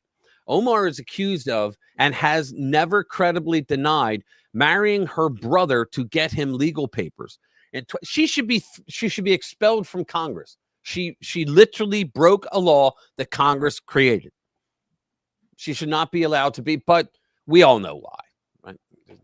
In 2016, following up on a tip posted on a local Somali discussion board, fact checkers, I'm talking about, she has a D next to her name. I found that Omar, then a first-time candidate for the Minnesota State Legislature, had religiously married, but not legally married, Ahmed Hersey, the father of her children. All right. However, records showed that in 2009, she had legally married Ahmed Nur Saeed Elmi, these names, a man identified as her brother by Somalis on the discussion board. Omar was still married to Elmi. Wow. As she campaigned, wouldn't she be stoned in her home country for doing it? As she campaigned for state office in 2016, although her website made no mention of him and touted Hersey as her husband. It appeared that Omar had married her brother for some fraudulent purpose. Oh, my. You think? As my grandmother would have said, as it was always 3 mms. As if to put an exclamation point on the scam, the Omar Elmi marriage license was executed by, oh, come on, Walisha. How did they make Walisha Harris, a Christian minister, despite the couple's Muslim faith? Oh. Well, okay. You know why? Because no Muslim would do it. No, you know why? Why? Because it's Christian. They don't respect it. So to them, it meant nothing. That's a good point. Wow, I didn't even think of that. What a Christian guys, this is why I have Dr. Jade. There you go. All right. When I asked the Omar campaign about her marriages, a criminal defense attorney responded with a message accusing me of bigotry. Yeah, of course, because you don't have an answer and failing to respond to my questions. This has been Omar's modus operandi ever since. To this day, the reason for her marriage to Elmi, from whom she says she separated in 2011, but which didn't officially end until 2017, remains unclear. I wonder if they consummated that marriage. One Somali this is source, a family show. Yeah, I haven't eaten supper yet. All right, there you go. I know. Come on. One Somali source told the Daily Mail that Omar claimed that she was trying to help her brother get U.S. student loans. Okay, so in other words, you broke the law. Get out. They're talking about denaturalizing her and deporting her. That's what they're talking about because of this. Other Somalis in Minneapolis told me that Elmi had. My name is Elmi. Yeah, that Elmi had been living an openly gay lifestyle in London. Of course he was, as amply depicted in then public social media posts. The marriage, they believed, was a family ploy to remove him from his life in London, to which he later returned. Then in 2018, Omar was elected to Congress. Halfway through her first term, documents from a state campaign finance investigation revealed joint tax returns that she filed with Hersey while legally married to Elmi, as well as internal campaign deliberations showing how her aides struggled to formulate a response to the issue of her marital history. Campaign consultant Ben Goldfarb confided that the situation was impossible to explain without making it even more confusing, a political understatement for the ages. Omar herself has flatly denied any family ties to Elmi, calling the charges baseless. Of course they are, because that's performative truth. But multiple investigators have analyzed the documentary evidence. They found nothing to support her denials, and an extensive trail of public records, photos, and social media posts confirming their sibling status. So now she's going to call them racist. Okay, when the Minneapolis Star-Tribune assigned 2 reporters to look into the story in 2019, they all but begged Omar for an interview and permission to interview family members. She refused. Indeed, the Star-Tribune reporters got the same treatment I did. Omar alleged that the left-leaning daily was bigoted too. On most subjects, Omar won't shut up. On this one, the cat has her tongue. All right. So we know she's a scumbag. Yeah, I don't know why that tossing her out of Congress, why wasn't that a knee-jerk reaction from everything she said, standing up and basically affirming her loyalty to a foreign nation. Right. Well, because she got a little D next to her name, and she has more melanin than most of the Republicans. Yeah, that's the answer. I'm sorry, that's the answer. Guaranteed. No, it's got to be that's half of it. She must know where the bodies are buried. That's all I can say. I thought it was Moon Unit 2 or Moon Unit 1. No, just Moon Unit. Is that what it was? Okay, I thought it was Moon Unit 1. Moon Unit. For some reason. She's a Valley girl. Awesome tune. Yeah. Michael Jackson's son. You are in the government that makes laws for this country, and you declare allegiance and fealty to another country. You should be out of Congress. And that should have taken like. Yeah, she literally said that the government, our federal government, is there to service Somalians, not American Somalians. Yeah, that's basically, she said Somalia is going to tell America what to do. Yeah, she did say that. And you know what? Else didn't we do? You and the horse you rode in on. Yeah. All right. Did Kurt keep it? Yeah, he kept it open. Good. I'm going to do Kurt Schlichter now. And anybody who hasn't massacred that like button, be a good time to do hit that like button. It does help. And if you're watching, you haven't subscribed, why? All right, here we go. Kurt Schlichter. I like this guy a lot, as if you don't know. We are winning, even if it does not always seem that way. We're in the midst of a massive leftist counterattack that desperately seeks to distract us, not just from the fact that one of their own, the trans furry tapping pervert, murdered Charlie Kirk, but from the fact that America is indisputably getting better. They're scared. They're really scared because they didn't know this was going to happen, and they didn't expect this to happen. And even now, they don't fully understand the implications of either Trump's success or of what their freakish ally did when he lit the fuse by pulling the trigger. The Charlie Kirk Memorial was incomprehensible to them with its patriotism, Christianity, and flagrant cisgenderism. But even their reptile brains sensed the threat. What we're seeing now is a huge attempt to retake the initiative. They are, you can tell, with everything from casting Jimmy Kimmel as a free speech icon when he isn't cheering other people being suppressed, to Tom Holman supposedly getting bribed.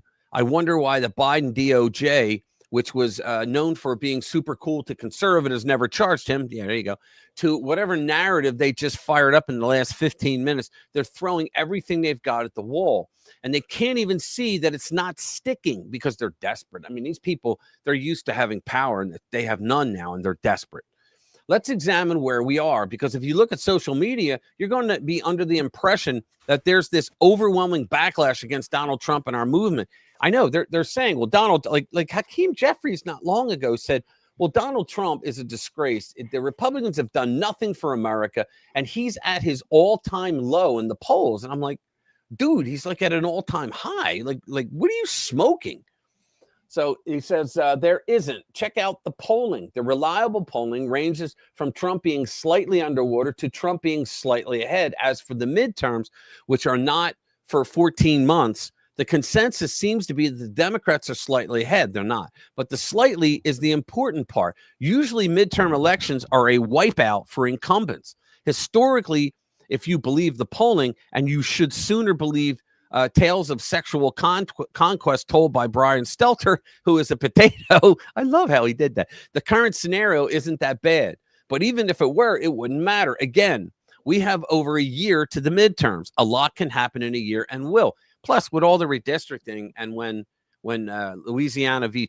Clay gets ruled on, they're going to lose 25 seats up to 30 seats. The Democrat practically overnight too.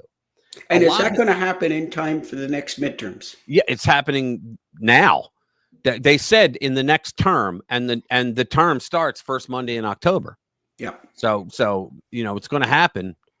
On the 6th is when. That was the first Monday of October. On the 6th, the Supreme Court starts the next session. And they said they're going to take it up in this session. So I believe they will. And they're going to rule against it. They have to, because they're right. Racist gerrymandering is what kept the Democrats in power since 1986 across the country. And they're going to lose 25 seats, which means they also lose 25 electoral votes. And it's about time, right? A lot has happened already, and that track record of success over the last 9 months is shaping the future in ways that are almost certain to be positive. Some of the results are manifesting already. Inflation is way down, though the regime media is eagerly trying to convince us that the absence of deflation, where prices themselves shrink rather than the rate of increase shrinking, is significant. But if you take time away from listening to Democrats screaming that Trump is a fascist, no, now we really mean it. And before we were just kind of saying it, but now it's totally true. That's what they're doing too. And check out your 401k, because you're going to be pleasantly surprised. The market is setting new records. Now, let's pretend that a good stock market means the economy is perfect, but it's a big deal for the boomers who have got a lot of stocks and who always vote. And if you're doing really well, that's good news for Donald Trump. Right now, they're doing fantastically. Hell, maybe I'll go buy a walk-in humidor. Okay. Look, there's a lot going on that the regime media is totally missing. The most important stuff has to do with young people, something the left missed from the Charlie Kirk Memorial, as they were focused on trying to link it to Nuremberg. Trump is listening to young people's cries for help, while the boomer geriatrics over at the Democratic Party are paying attention only to the boomer geriatrics who show up to scream like idiots at congressional town halls. They didn't see the young people coming. He's right about this. They didn't see the young people coming in 2024, nor will they see them coming this time. And they are coming because a lot of Trump policies are aimed directly at them. First, there's peace. We're not at war with anybody. Well, we're blowing the crap out of occasional drug dealer dinghies, but pretty much everybody thinks that's kind of funny and cool. I think it is. The thing is, there's no real war, and that's pretty important to the guys who the jerks in Washington expect to go out and fight these dumb conflicts. Now, he's a colonel, too, in the Army. Next, Trump is doing things that are going to address some of the big problems faced by young people. Charlie Kirk was listening to young people and their concerns. He wasn't just talking about Jesus, though there's a major religious revival going on that only Selena Zito seems to have noticed.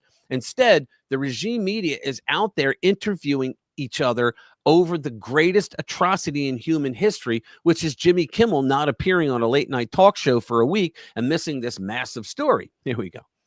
But besides faith, Charlie Kirk was talking about how young people feel hopeless and how the American dream seems to be getting away from them. The last text exchange I had with him was trying to coordinate getting him on a radio show I was guest hosting to talk about the state of young Americans. Always the class act. The last thing he texted me was, "Thank you for inviting him." Did you read his letter, by the way, to Bibi Netanyahu? Brilliant letter. Really, really well done. I encourage you to go and find his many podcast appearances where he talks about young people. He did all the time. That's why he went to college campuses. It's kind of mind-blowing, especially for a lawyer who was born the last week of the baby boom. I grew up optimistic and managed to do a bunch of cool things.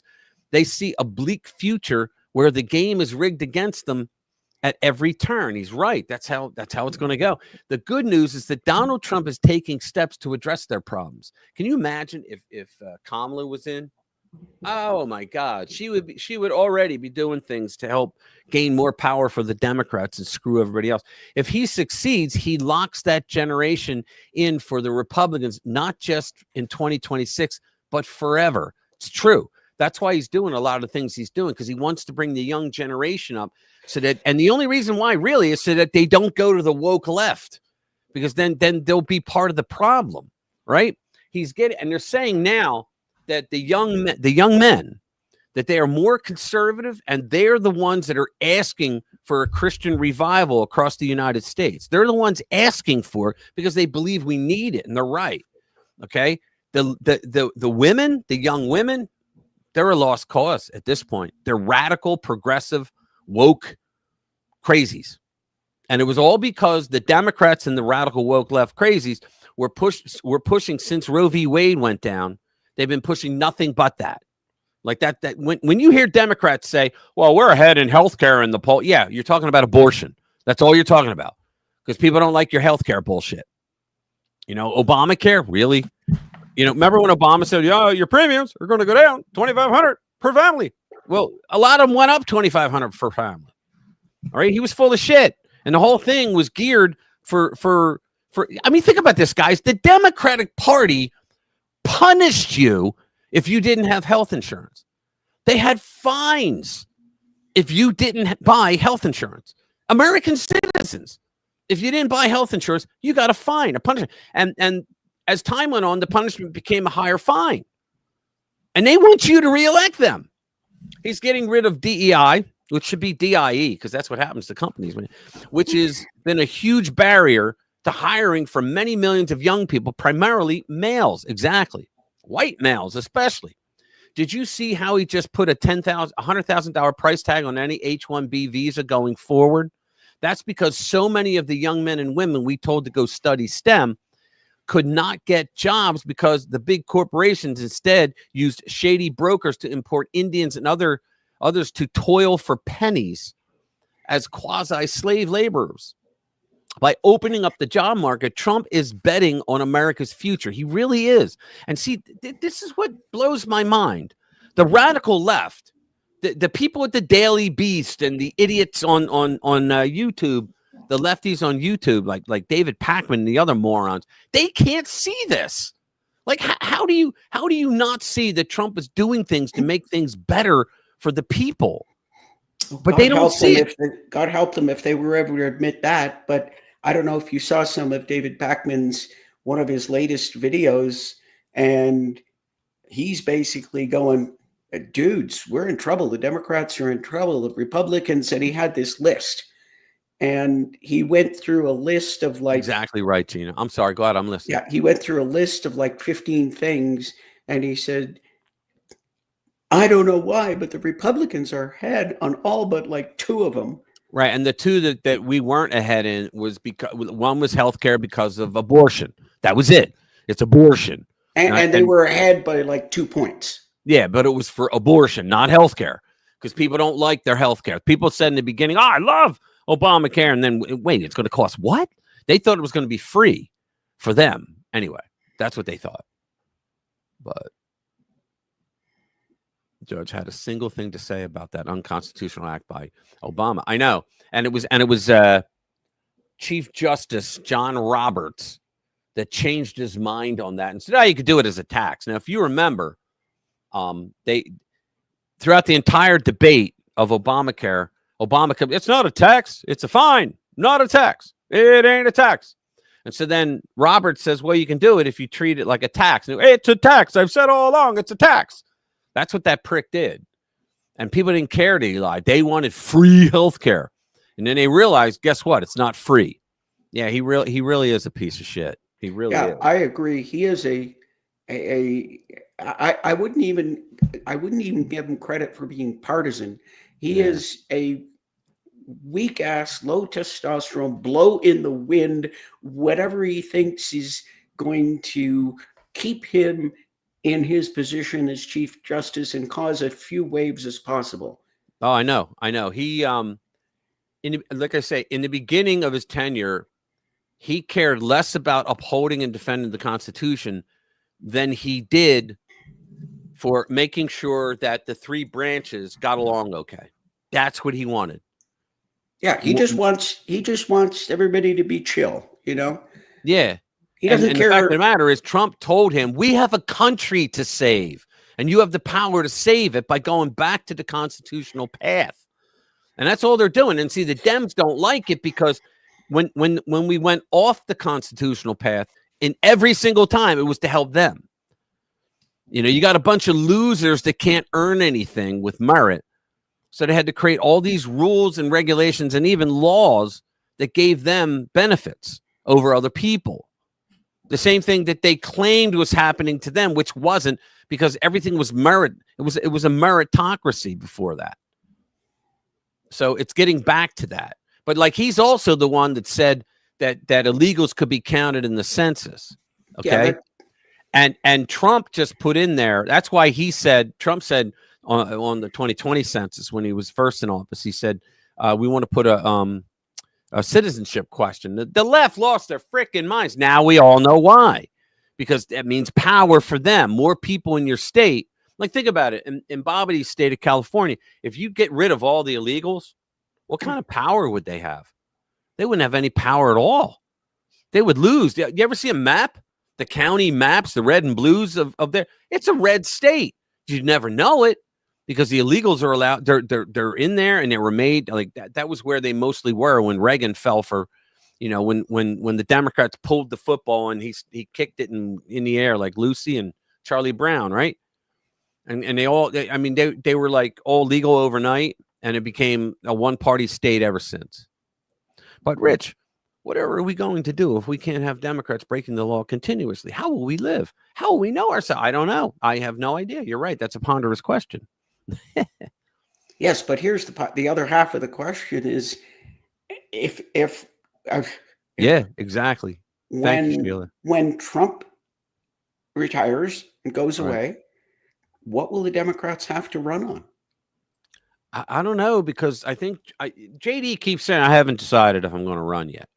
Oh, come on. No, he keeps saying it. I haven't decided yet, but I think he knows that it's an inside thing for people like us, that we know you're running, because he was chosen to run. He really was. You know what? I didn't think he was a good choice until I read Hillbilly Elegy. And then I was like, this guy is the exact person you want in there. Yeah. If you haven't seen it or see the movie, or I saw the movie, but after I read the book, and it was pretty close. I'm still deciding if I'm going to run. Exactly right. That is right up there with Trump 2028. That is right up there. I know. Did you see the thing that they did? They had Trump 2028, and then it had for 32, it had Don Jr., and it had him for 8 years. Then it had Barron Trump. I think they put Melania in there. I was like, yeah, that's awesome. Oh, and did you see when he had the last time he had Hakeem Jeffries, or do we call him Joaquin Jeffries now? Yeah. Last time Hakeem Jeffries and Chuck Schumer was in his office, he had their glass of water and a Trump 2028 hat sitting in their positions. Yeah. Here you go. I wanted to do this one. This is great. Because Hakeem is angry over this, and he should be. Okay, Trump quadruples down on sombrero memes. It's not just funny; it's a new message terrifying Dems. Ready? Here we go. For way too long now, the left controlled the right with words and messaging. They've weaponized labels like racist, bigot, or the classic literally Hitler to keep Republicans in line. It's been their tired playbook for eons. And while President Trump and his base never took the bait, weak GOP politicians and establishment media types always did. They'd fall over themselves, calling for unity, whining about Trump being divisive. Remember those days? Or clutching their pearls over, this was written by AI, or clutching their pearls over mean tweets. Remember that nonsense? The entire country was forced to endure it for years. Here's the thing, though. Trump's methodology of mixing humor and memes into his fight against the left is pure brilliance, and Dems know it. See, the thing is, Dems can't meme. And they don't know how to meme. They just can't do it because they have to be mean in their memes. And memes, if they're mean, it's because there's some truth to the meme that makes it funny. That's what a meme is. It's like a joke. There has to be some truth in order for it to be funny. That's why Gavin Newsom is desperately trying to copy Trump's online style. Of course, Newsom is an absolute cringe factory who's failing miserably, but he knows a winning strategy when he sees one. The problem for the left is that you can't just magically become Trumpy. You either are that way naturally or you're not. And Mr. Helmet Hair definitely, I would call him Mr. Greasy Helmet Hair, definitely isn't. The left still hasn't learned that you can't manufacture a movement. It has to happen organically in a real and sincere way to capture the hearts and minds of young people. Well, of the people. Playing copycat won't cut it in a world where sincerity is now the when currency. It's true. I love it. And we all know that Trump is the top general in the meme war. It's in his blood. He gets it. When he sees a really good meme and it's bashing he doesn't even think you got to forward that. He just does it. Memes should be triggering, timely, funny, and dank. That's true. And while, yes, he's fixated on beating the left, he also has a sense of humor, but he really does have a good sense of humor. That's what makes him and his movement different from the angry, violent left. Yes, we all understand how serious this fight is, but we can still laugh, have fun, and find real joy in the battle. The so-called party of joy on the left can't seem to manage that, which brings us to the latest war, the sombrero meme. This is so funny when you see the video. If you've been living under a rock and missed it, here's the quick rundown. It all started when word of a government shutdown spread, and Republicans immediately got ahead of the messaging. They told the American people the truth. The Dems were about to shut down the U.S. government in order to hand out free health care to illegals. And from that messaging, the sombrero meme was born, portraying Hakeem Jeffries in a floppy Mexican hat, showcasing his love for illegals over Americans. Here we go. And this is, and look at all the guys behind them. The mariachis, they're all Trump. It's awesome. So here we go. New House Minority Leader Hakeem Jeffries fumes over President Trump's racist video of him. Here we go. And Mr. President, the next time you have something to say about me. Listen to this. Woo. She's like, woo. Don't cop out through a racist and fake AI video. I didn't know Mexican was a race. When I'm back in the Oval Office, say it to my face. And he will. Say it to my face. And he will. Here we go. And what they have Chuck Schumer. Look, guys, keep watching. There's no way to sugarcoat it. Nobody likes Democrats anymore. We have no voters left because of all of our woke trans bullshit. Not even black people want to vote for us anymore. Even Latinos hate us. So we need new voters. And if we give all these illegal aliens free health care, we might be able to get them on our side so they can vote for us. They can't even speak English, so they won't realize we're just a bunch of woke pieces of shit, you know, at least for a while until they learn English and they realize they hate us too. You gotta love it. Sorry, go ahead. I was just going to say what they did with the AI voice with Chuck Schumer was priceless. Yeah. What they had him say. Say again. I'm sorry. Say it again. What they had him say in the video. Oh, yeah. Yeah, you know it. But anyway, where is it? I'm going to go back to that because we have one of Al Franken. What's nobody can possibly. A lot of you have been talking. Nobody can possibly doubt that Trump is the absolute goat of trolling. Oh, yeah. He's the greatest of all time troller. Absolutely. Yeah. So now let's do this one. You can see it, right? So Al Franken, that asshole. Is J.D. Vance a liar or just woefully ignorant when claiming that Democrats want to give health benefits to undocumented immigrants? We actually know it's true, Al. So here we go. A lot of you have been talking tonight about these government health care plans that you proposed in one form or another. This was it. This is a show of hands question, and hold them up for a moment so people can see. Raise your hand if your government plan would provide coverage for undocumented immigrants. They couldn't wait to put their hands up. Let me start with you, Mayor Buttigieg. Why? Think about it. All their hands went up. And so Al Franken, who stole his seat when he got elected, by the way. So he's asking, is J.D. Vance a liar when he said it? But right there, they all said that they wanted to. And we have the data showing that they are getting Medicaid.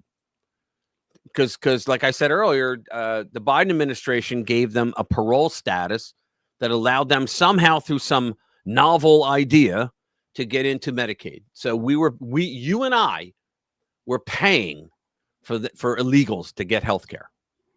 You know, like if you couldn't afford health care yourself, right? What are you going to do? But what's up, Chris? Make America giggle again. That's funny. That's hilarious. All right, let's see. What else do we have? We got a bunch of stuff to do. Let's do the next. Well, that's the sombrero memes. Yeah, here's another really funny one, guys. When you see this, you're gonna love it. It's the Antifa guy. The Antifa just got. You'll see it. It's funny. Oh yeah. Here we go. Ready? Watch.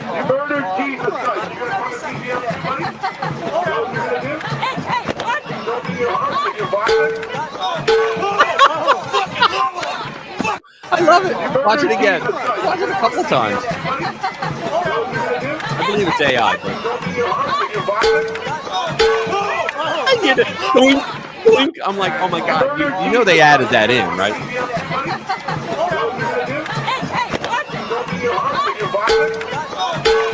On the ground afterwards, like, oh my God, what the hell happened? Yeah, those sound effects. I had to show that. The sound effects are added, but it's great. I know. It's ding, ding. Winner, winner, chicken dinner. Exactly. Let me see. Take two says the thing that gets me is that they used to be sneaky, but now they're proud to be blatantly ignorant on nearly every. You're absolutely right. And it is mind blowing. They used to hide the fact that they were communists. Now they just come out and say it. But are they that stupid and ignorant, or they just think we are? Both. That's the question. I truly believe the only Democrat that would not have raised their hand would have been Fetterman. Exactly right. And you know what it is? Because Fetterman does, and Fetterman doesn't play to the woke because he knows Pennsylvania doesn't. Okay, Pennsylvania is not a woke state. But I heard a woman when he finally started getting his mind back. All right, and he was speaking well, and then he was saying things that were like sort of conservative. Right, he was agreeing with us on a lot of things and with Trump. When he went down to Mar-a-Lago to visit Trump, well, this woman who was involved with him in politics, I think she was like a county commissioner or something, and she knew him very well. And she said, I heard her, and she said, look, the John Fetterman you see now is the guy he's always been. He's never been a far left guy. He's always a moderate Democrat. But during the campaign, they made him sound like he was a progressive with the things he was saying. Remember when he went on and said, I've always been for, what was it? Fracking. Right. Well, he was saying during it that he wasn't for fracking. Oh, you got to roll? You got to take off? All right, man. Good to see you. Yeah, hit me up one night. Seriously. Let's go. In fact, I might be able to tonight to chat if you want, man. Yeah, so Fetterman, I could see him winning re-election if we don't take like a couple more counties. But you know what? I mean, if it comes down to another Pat Toomey, who was our Congress or our senator, he was a total establishment rhino piece of crap. I didn't like him. I didn't like him at all. But Fetterman, as a matter of fact, I think is better than him. I'm gonna be honest with you. I think he is. Yeah, Pat Toomey was bad. Yeah, he was not good at all. All right, he was like he would be your typical Trump hater, you know, and he was supposedly a Republican. All right, let's go on. I still can't. Yeah, Uniparty. The what? Uniparty. Yeah. Yeah, he's Republican. Like what's her name? Cheney is Republican. Yeah. Oh, here's another guy. This is another good one. Hang on. Yeah, this guy. Let me see. Get rid of the commercials. Hang on. I'm waiting to get rid of commercials on Rumble, so I don't have to subject you to it. Hold on. 3, 2, 1. Okay. All right, now let's bring it back. Jesus. All right. Here we go. Let's bring up this guy. I like this guy. Ready? It's Now I got to be honest. I'm a proud Army soldier. Love the Army. But I've been all over social media since Hegseth gave that speech. And you know what? I've not seen one Marine, not one Marine, black, white, Asian, female, male, not one United States Marine on social media complaining. Not one. Right. That says something, man. That says something right there. Right. Like I said, I'm proud to have been in the Army, but bro, you got to take your hats off to the Marine Corps, because in the Marine Corps, the standard is tradition. I mean, these fools ain't changed the uniform since like over 100 years. I don't expect anything less from a Marine, man. Hey, give it up for yourself. Give it up to the Corps, man. Yeah, we come out and we help y'all. You know, we lead the charge sometime, man. We let y'all take second place sometimes, but hey, give respect due where respect is due, man. Shout out to the Corps. That was kind of a semi-dig, but that's funny, though. He gets away with it. But he's right, though. He's right. It's about time people are noticing that. Yeah, it's not the Marines that complain. You know who? All right, you crashing out? Talk to you later, Ludwig. Thank you. Thanks for being here, brother. Hit the like button before you leave, please. I saw somebody, and I don't even remember who it was. I don't think it was anybody important, but they were saying, well, this is obviously racist because he said you can't have beards. And that, what if you're religious person that wears a beard? And that's obviously, racist. And what about, the headgear? And, when I was in the service in Canada, while I was in, they created a new hat, a turban with the badge on it. Really? They created that. Why? For Hindu males who wanted to join the service. Jesus. Wow. What is the meaning of the word uniform? Yeah, exactly. Anybody know the meaning? Why do they shave their head in boot camp? Every boot camp. Why? Anybody know the name of the meaning of the word uniform? Yeah, it means consistent and the to same. Be the same. Yeah. And for them to go out of their way to make a new headgear to accommodate the Hindu men who wanted to. Did I ever? No, can't say I did that. But yeah, why would uniform? Uniform. Well, that's like racist and exclusionary. Well, right. if you didn't want to get into the uniform, you shouldn't have signed up, right? Well, Hegseth basically came out and said something that is going right into what you're saying. He said that that you now have to shave, okay? Because he said that there were people that got certain exclusions, like they got a waiver, if you will, and it was because certain people have, I forget what it's called. It begins with P. You would know better than me. Where when you shave your face, you get bumps and all that. Oh, like a folliculitis. Yeah, that's what it was. And they said, and so CNN was the first there to say, and we know that about 87% of African American men have that problem, so therefore this is a racist thing that Pete Hegseth's doing. Yeah, that was the other thing they go said. Fuck yourself. Have them buy some of that shit that you put on your face to take so you don't get the razor bumps. Yeah, and I mean, and the other thing is, where was I going with this? Wow.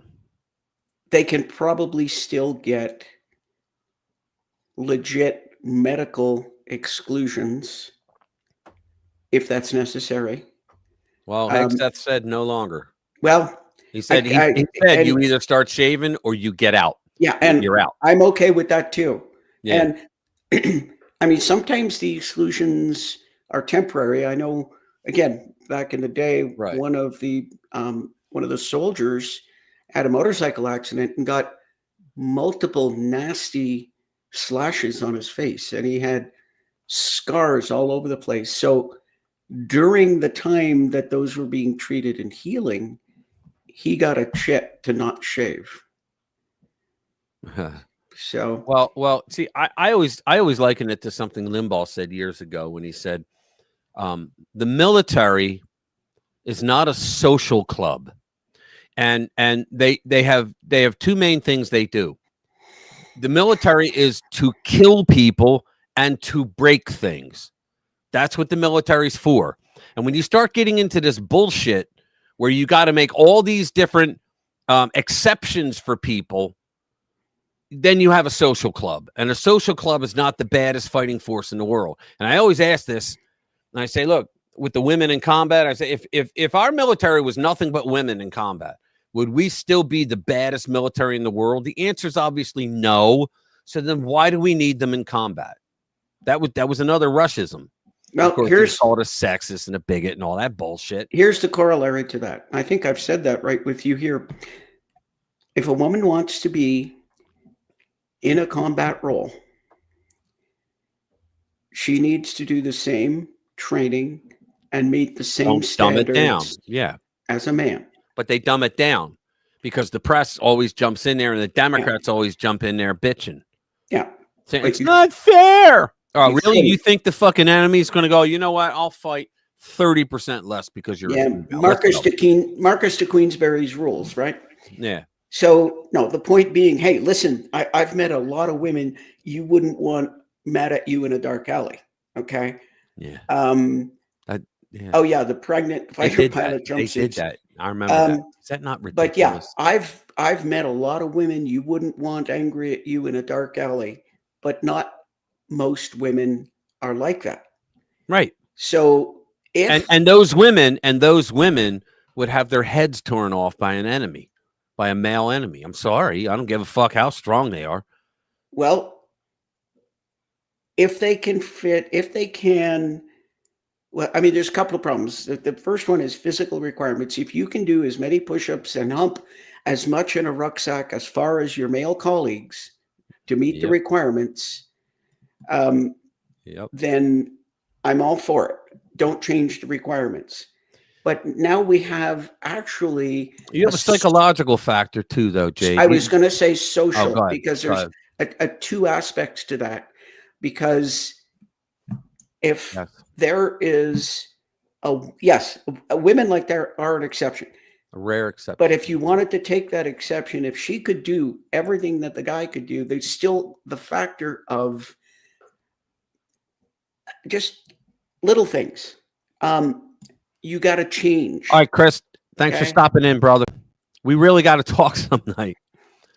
I was on the phone with him like a couple weeks ago when he was up here. He was in New Jersey because he had I think it was Jersey or no, Philly, because he had there was a funeral and we weren't able to get together because his family wanted him to hang out, which was cool. Next time, bro. All right, go ahead. Anyway, I'm sorry. No, just to continue. I'm almost done. But there's a social aspect, because if you can do all that and you can fight just as well and you're as scary as shit, now you're out in the field.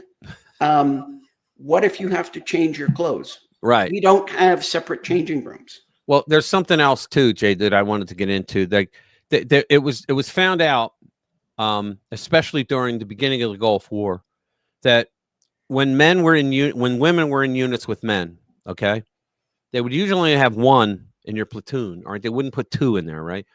And the men, when combat hit, the men were worried about protecting the female. Now, why? Because that's how American men are. All right, except for the beer guzzling bowlers, right?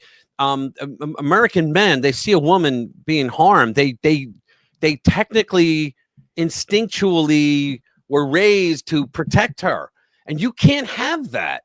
Yeah, I mean, because now she and you could be killed because he thinks that way, and the left all said, well, then he should change the way. No, fuck you. She shouldn't be in combat if that's what's going to happen. You know, I'm sorry, but she's the one that's breaking up the esprit de corps, if you will. Yeah, and it's not her fault. I mean, it's just that's the way it is. So why would you fuck up an elite unit like that? That's the social aspect, because the most important, the individual in the Army or the Marines, the individual is not the important unit. The important unit is the group, the unit, the squad. That's your unity. Right. So there is that. And there was a story from Hathcock. What's his name? Hathcock, sniper in Vietnam. And it has proved to me that the Vietnamese had overcome some of this, because he was doing counter sniper for someone they knew was a female sniper, and she was very, very good. And the story that he tells is... Sniper's a different situation. Yeah, well, I mean, this is Vietnam. But here's the thing. It illustrates a point, because he saw what he thought was that squad coming around a grove of trees, and he's looking at them, and he's thinking, I think that's them, but I'm only going to get one shot. I need to make sure that I get this sniper, this woman. And who is it? Who is it? He's looking for target indicators. All of a sudden, one of the people in the middle of the group moves to the side a few feet drops drawers and squats. And he says, I see where this is going. Target indicator. He called that a target indicator. And he took that sniper out. Yeah. So, but what that illustrates about the Vietnamese is they don't give a fuck. Oh, I know. I got a friend he was the radio guy, right? And he said that when they landed, when he first touched ground in Vietnam in the bad areas, they were dropped in a rice paddy off a chopper. And he said they jumped down, and he goes, and he's brand new, just in country. Him and another guy, right, that he went to boot with, right? So they're crouching from the helicopter and they're running, and his buddy goes, "Holy Christ, look at that!" And he's like, "What?" And there was an elder Vietnamese woman, like a farmer, if you will, and she was taking a shit in the river where they were in. And he goes, "Damn, you think she's scared of us?" And he goes, "Wouldn't she have pulled her pants out?" And the guy's like, "Move it on! Stop this bullshit!" Their sergeant was yelling at him, like, "You're talking about an old woman taking a crap inside the move on. Yeah, it's like it was in a rice paddy, and they're like, "Get out of here! What the hell are you doing?" Yeah, and that guy's name was Carlos Hathcock, an amazing man. If you ever get to read his bio, he's an amazing guy. Yeah. All right, moving on. We got this is great. It shows the hypocrisy of the Dems during the Schumer shutdown.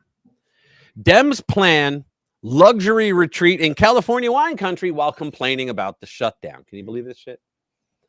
So let's see. While Democrats are scrambling to blame Republicans and the Trump administration for the looming government shutdown, the panic has not stopped them from planning a retreat at a luxury hotel in wine country of California. You cannot make this stuff up. The trip is being spearheaded by Senator Kirsten Gillibrand from New York. Remember, she's still alive, right? Who heads the DSCC, the campaign arm of the Senate Democrats. Fox News reports Democrats plan luxury Napa Valley retreat as government shutdown threat looms over Congress. Democrats have come under fire for planning a luxury jaunt to California's wine country. In other words, all these people are going to lose. They're going to lose their health care. They're going to lose that. Let's go to Napa Valley and have a retreat and have some wine. Let them eat cake, right? Unbelievable. Democratic Senator campaign October for a hotel Yountville, a 5-star, nothing but the best for our Democrat lawmakers. A 5-star resort with hot tubs and vineyard views, according to an invitation obtained by Politico Playbook. How about that? Politico Playbook gets an invite and they rat them out. That's pretty good. If Congress fails to pass funding legislation before the end of September, the government may still be shut down. So this was a couple days ago when some Democrats gather for wine tours and dinners, the outlet reported on Saturday. The retreat was also said to include dinner at the expensive Staglin family vineyards, an organic estate known to be one of Napa's premier winemakers. Well, sure, they'll have them in there because then they get good regulations for their business. Of course, why wouldn't they? You know, his book, One Shot, One Kill, is masterful, Dr. Jade. I read it as a boy. Yeah, I have that book, but I didn't read it. My father had it. Yeah, this shutdown can hurt many of us that are unemployed and between jobs. Okay, I know, but gotta happen because he's firing 154,000 people because of the shutdown. It gives him that right. Let's see. OMB director targeting federal agencies for cuts. Alex Newman. Oh, this is great. Yeah, this is great. I gotta get rid of the ads first. Hold on.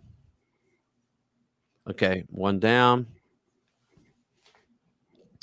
3, 2, 1. Sorry about that, guys. Okay. Yeah, you got to hear this. This is a minute and a half long, but it's really good. I thought anyway. So here we go. Alex Newman explains the climate change con in under 2 minutes. Go. A lot of this environmental question depends on, I think, a very flawed fundamental presupposition. It depends on the idea that carbon dioxide is pollution. And I would argue, after interviewing hundreds of scientists, including many who've worked for the UN IPCC, many of the leading scientists in the world, that the notion that CO2 is pollution is absolutely preposterous. We exhale about 2 pounds of it every single day.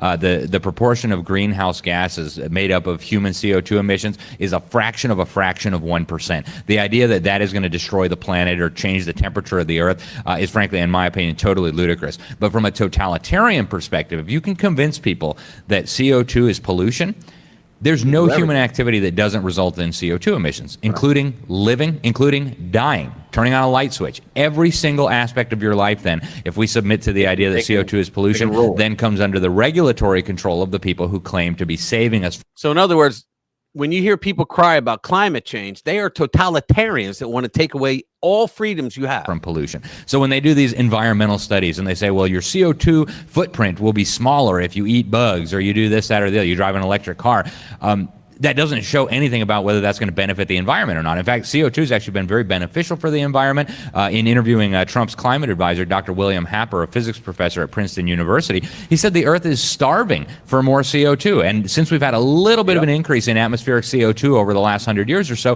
plants have gotten much greener, agricultural yields have improved. So I think we need to also talk about the fundamental presupposition here. Is CO2 really pollution? If it's not, then all these alleged environmental benefits are completely fictional. Absolutely. And has anybody noticed the fact that the world we know has been both much warmer and much cooler than it is now? Throughout history, we've had, ice ball type ice ages, and back in the Cambrian era, we had much more CO2 and oxygen in the air. Yeah. Oh yeah. Yeah. And of course.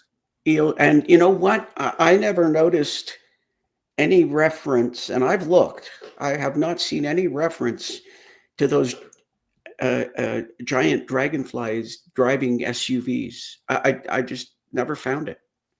Do you remember when SUVs first became a thing in the press? They hated them because they were putting out more pollution than regular cars, right? And jackasses. And they would report things like if there was a car accident, a really bad car, they would say an SUV jumped a turnstile today. And you're like, wait a minute. Wasn't anybody driving that SUV? They would talk like that, like it was the SUV just took on a life of its own. It was stupid, but that's what they did. So next, and this is an aside. They've got a new Jeep for the Army, right? Because they had the Humvee, and they kept adding shit to it. They added armor, and they added this, and they added that, and all of a sudden, it's this like monstrosity that can't do more than about 60 miles an hour. Yeah. And so they said, "Oh, we're going to bring back the Jeep," except basically what it is a Chevy Colorado. Right. With a new body. It's got minimalist windshield, no doors or windows other than that. And the interesting thing is when you look it up, they don't give any figures for mileage. So, well, naturally, everybody's thinking, yeah.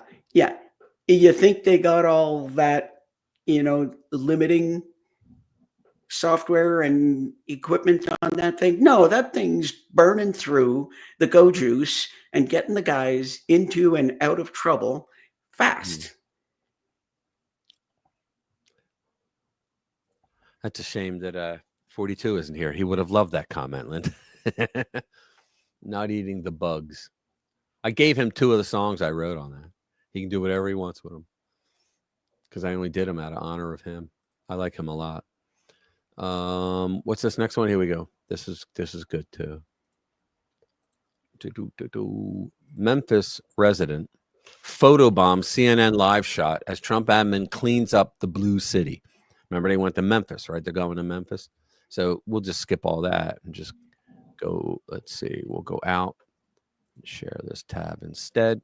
Here we go. It's been an alphabet soup of law enforcement as we've seen them get ready and go out and make runs throughout the day. We know more than 50 arrests were made just last night, 20 guns taken off the street in the last 48 hours. You see people like this who behind me with You this gotta sign. love it, man. He has it on both sides. If you can flip it around and show what he's saying, he's hoping that this action by Trump will help make the city safer. Take a listen to a man that we talked to in a neighborhood that basically says he welcomes the idea of this federal action. I just love it, man.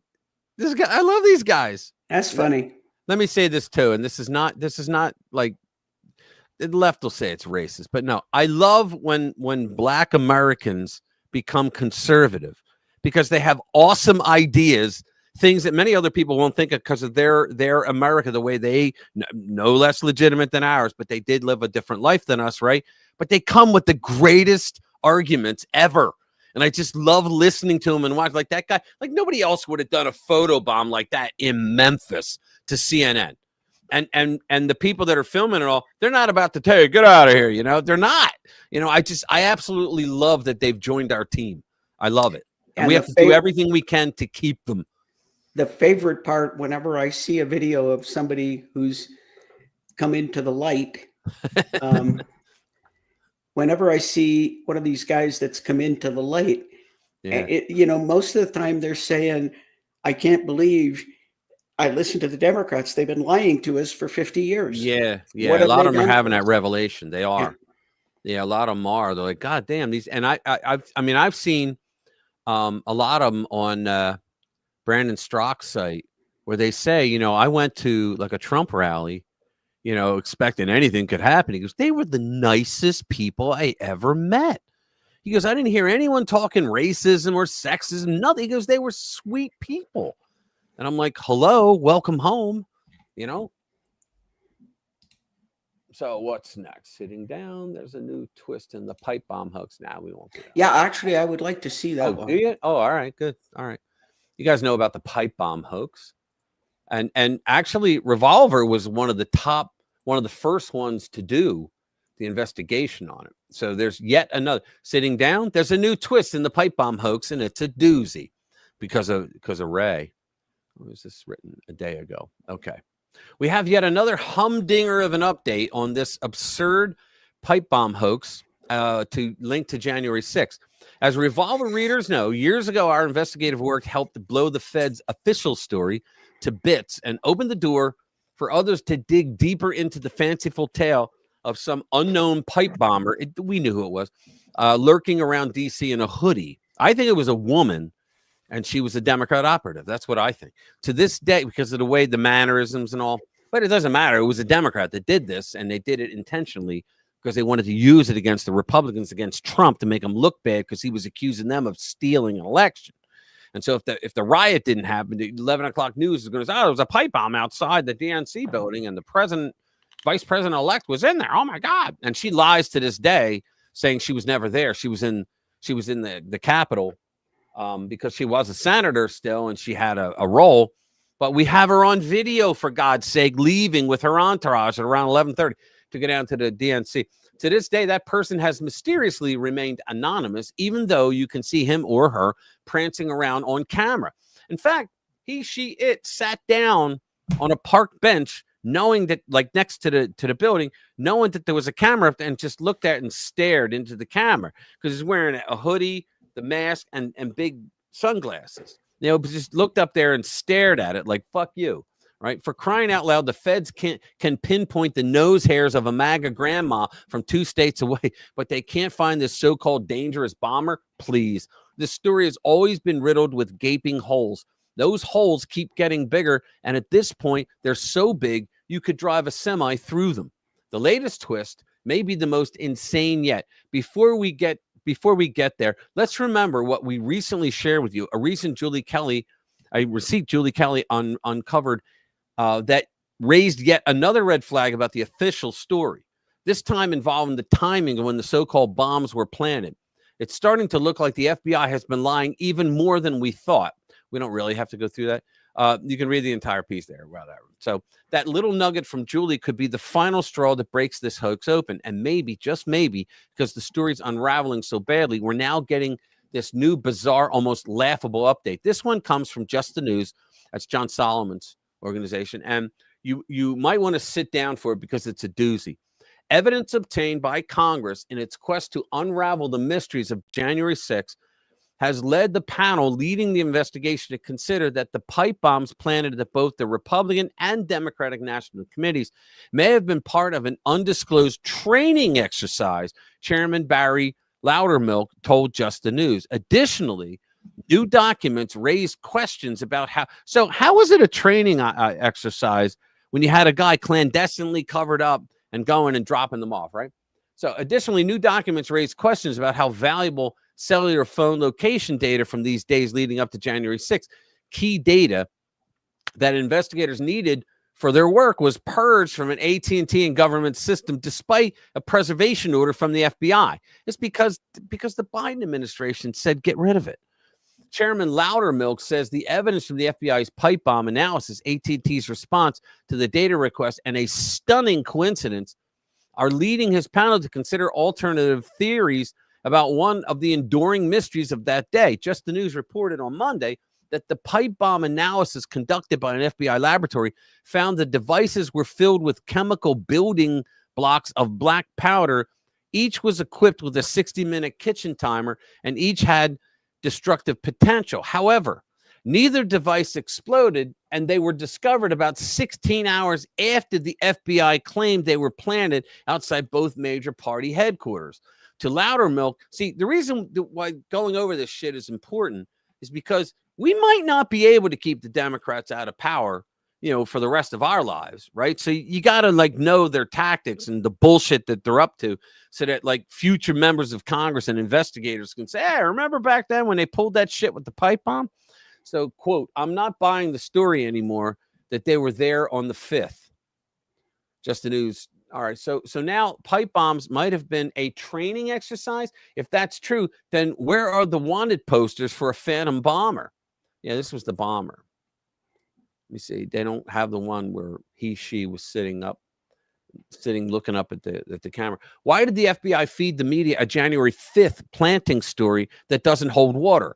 Why purge crucial cell phone data even under a preservation order? See, the reason it's bullshit is because if it was January 5th, then the Secret Service would, knowing that the vice president was going to go to the DNC, the Secret Service would have done a sweep of everything around that building. And they obviously would have found it, right? Because an off-duty police officer actually found it. So none of this has ever made sense. So, and as Congress digs in and is also flagging the same data issues, the timelines in their official story really don't line up.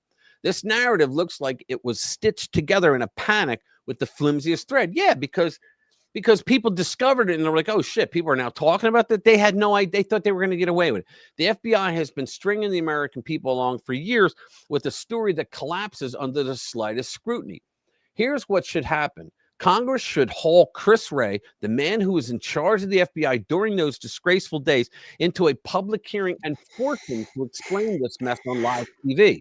Let every single American watch him squirm as he tries to spin sense out of this fantastical fairy tale. The truth is that the pipe bomb hoax has never added up, and now it's falling apart completely. The American people have waited long enough, and we deserve answers and accountability. Yeah, so now they've tried to pass it off as everything other than the truth. It's crazy. Hey, Pam's back. Yeah, we'll get the answers right about when we get the full JFK release. Yeah.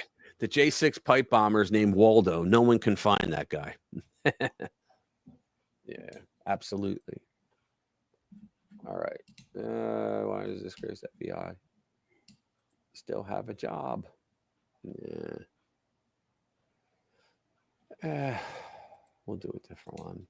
Let's see if I got any more videos. It will liberate this city.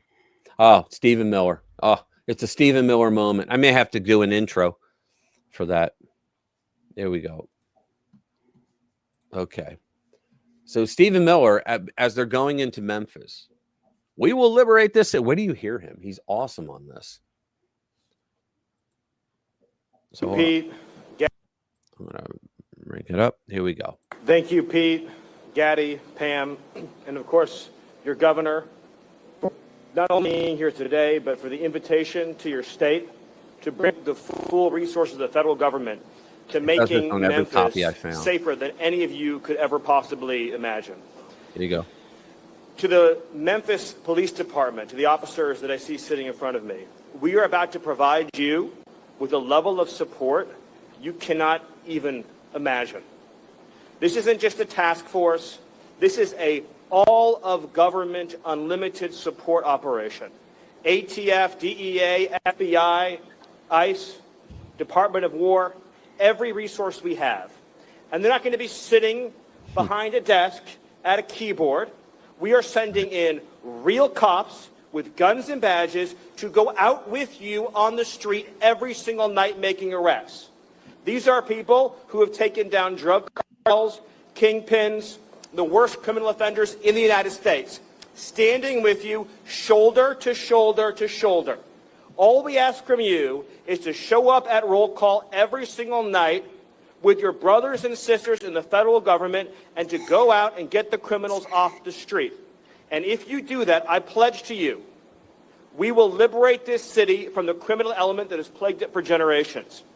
This is not just a strategy shift. This is an attitude shift. We are not going to live in an environment anywhere where there is a street that belongs to a criminal, where there is a neighborhood that belongs to a gang, where there is any physical space anywhere that belongs to anyone other than the law-abiding citizens and families of Memphis. The idea that there is a square inch of block in this city where a citizen doesn't feel safe is unacceptable. This is Memphis. This is the United States of America, and all that bullshit is done. It's over. It's finished. Look at Hegseth laughing. You know, the gangbangers that you deal with, they think that they're ruthless. They have no idea how ruthless we are. They think they're tough. They have no idea how tough we are. They think that they're hardcore. We are so much more hardcore than they are. And we have the entire weight of the United States government behind us. What do they have? They have nothing behind them. You are nothing. So we are going to win. They are going to lose. We are going to rescue Memphis. And it will not only be safer than ever before, but businesses and investment are going to pour in, and Memphis will be richer than ever before. Because President Trump has decided this is a priority. And when President Trump makes a decision, this team behind me today executes. Thank you, and God bless. You got to love him. He just says it like it is. Yeah, I like Stephen Miller. I do too. He just says it like it is, man. Let's see. CNN told my mom and dad to be afraid of the bluntness by the good Stephen Miller, as if it is a fascist speech, while a red-tinged Joe Biden in Philly had an actual fascist speech they celebrated. Isn't that crazy, man? That is crazy. Let's see. Every resource except an HD camera. Exactly, Lou. I know. Well, I don't know if it was the guy that rendered it on X, but that was the one that like everybody else copied. Because I went around looking at them, I'm like, son of a bitch, it's the same for every single one of them. Exactly, but an HD camera. Yeah, bullshit. I have a, what do I have? I have a banner that does that. Yes, no bullshit. Yeah, we have a screening, no bullshit. Yeah, let's see what's next. What's next? MSNBC Scarborough. Yeah, this is great. Joe Scarborough. Oh yeah, like rips his wife right on the air. I gotta. Wow, yeah. Like what the hell happened there? I saw some of this. Yeah. I want to see it again. Joe and Mika. So, I gotta. I'm gonna intro into it so that everybody gets the idea what it's about, because you might not if you just watch the video. MSNBC's Scarborough rolls his wife over on live TV over government shutdown comments. MSNBC's Morning Joe took a they're both leftist jackasses, okay? But MSNBC's Morning Joe took a dramatic turn Wednesday when host Joe Scarborough shouted at his co-host and wife Mika Brzezinski, guilty, during a live discussion over the government shutdown. The exchange, which unfolded on air with the two appearing in separate studios via split screen, centered on which party bears responsibility for the closure of federal operations. The clash came during a panel discussion on the program where Brzezinski pushed back against the idea that Democrats should face criticism for the shutdown. And wait till you see how she backs down. I was like, what? What happened to like, I'm woman, hear me roar shit? You guys always brag about. So let's bring it up on X. And okay, so hold on. Let's stop. There we go. All right. So not seeing a video. I know. I'm not playing the video. That's why you're not. I have to cue it. Okay, here we go. I also just don't understand why we're blaming the Democrats for Republicans lying. At the highest level of office, they have the biggest megaphone. They have TV networks that repeat the lies and say things on those networks with no consequence. Meanwhile, she's doing that right now. Are violent. Okay, so they're not only repeating the lies, but adding to this coarseness. Yeah. And there's no consequence to it. And we're blaming the Democrats? Yeah. We're blaming the Democrats for this. Well, what exactly are the Democrats supposed to do? You keep repeating. They're supposed to fight back. Yes. They're supposed to know. They're and supposed to do like what exactly? No. Bill Clinton just completely abused and used Republicans in every government shutdown. I know. I was there. He was smart enough politically to do it. Barack Obama knew how to always get the best of Republicans. All right? We're not blaming Democrats for Republicans' lies. We're saying the Democrats at some point have to figure out how to answer those lies, and they're that's not lies. Not that's whining. The whining comes from Democratic leaders that still don't have an answer to Republican lies 10 years into Donald Trump's terms. Jen, how do we answer the lies? Did you notice? Did you notice this? I can imagine the temperature in the house that night after that show. Yeah. Yeah, aren't they called MS Now? I call them. Yeah, it's MS Now. I say it's more silly nonsense by chicks. Yeah, no, MS Now, more like BS Now. Yeah. Because NBC was like, we don't want anything to do with you. You know. Yeah, Joe I was think going to be on the couch in the dog's house. Yeah. At his wife's boyfriend's house. Big oof. Yeah, but do you see her? She's like, how do we answer that? Yeah, with the arms crossed. Yeah, that the atmosphere was not warm in the house that night. But see, I don't seem to remember it the same way he did under Clinton. I seem to remember that when Clinton campaigned on, we're going to end welfare as we know it, and the Republicans who took over the House and the Senate for the first time in 40 years in '94, they gave him a bill of exactly what he wanted. Exactly what he wanted. He vetoed it. So he said, I'm sorry, it's too way off on the money. It's just not enough money. And we're talking millions instead of billions it was off by, right?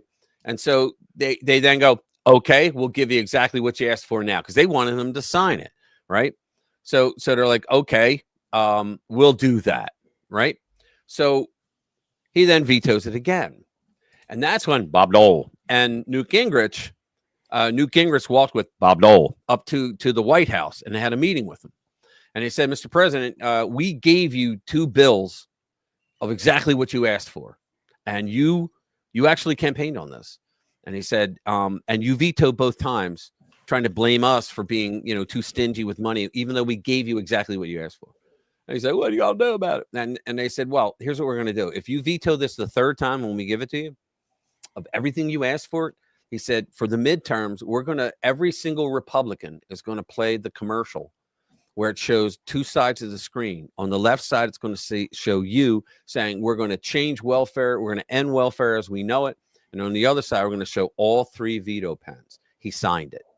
So that's not him roughhousing over the Republicans, as Scarborough, the murderer, said, right? I mean, he's full of shit.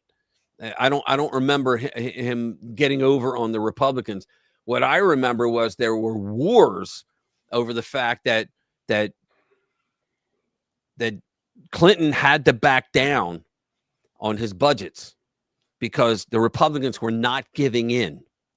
And I remember then when those budgets that the Republicans forced him to sign, when it created the first, what did they call them? Shit, I got another mental fart. Where you have more money than you should have, surplus.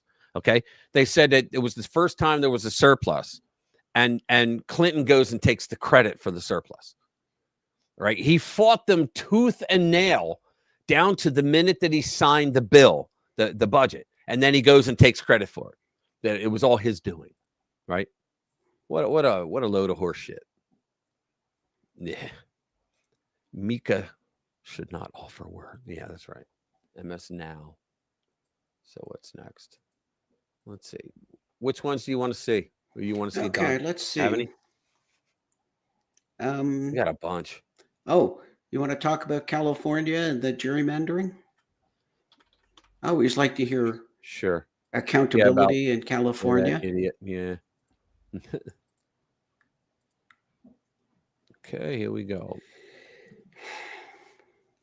California's Secretary of State owns up to big mistake on Newsom's gerrymandering special election ballots. We said right here they're going to screw themselves because the story is they got upset that Texas was getting four or five seats because they're gerrymandering, and all they're doing is getting rid of the racist gerrymandering by race that the Democrats did since 1986, right?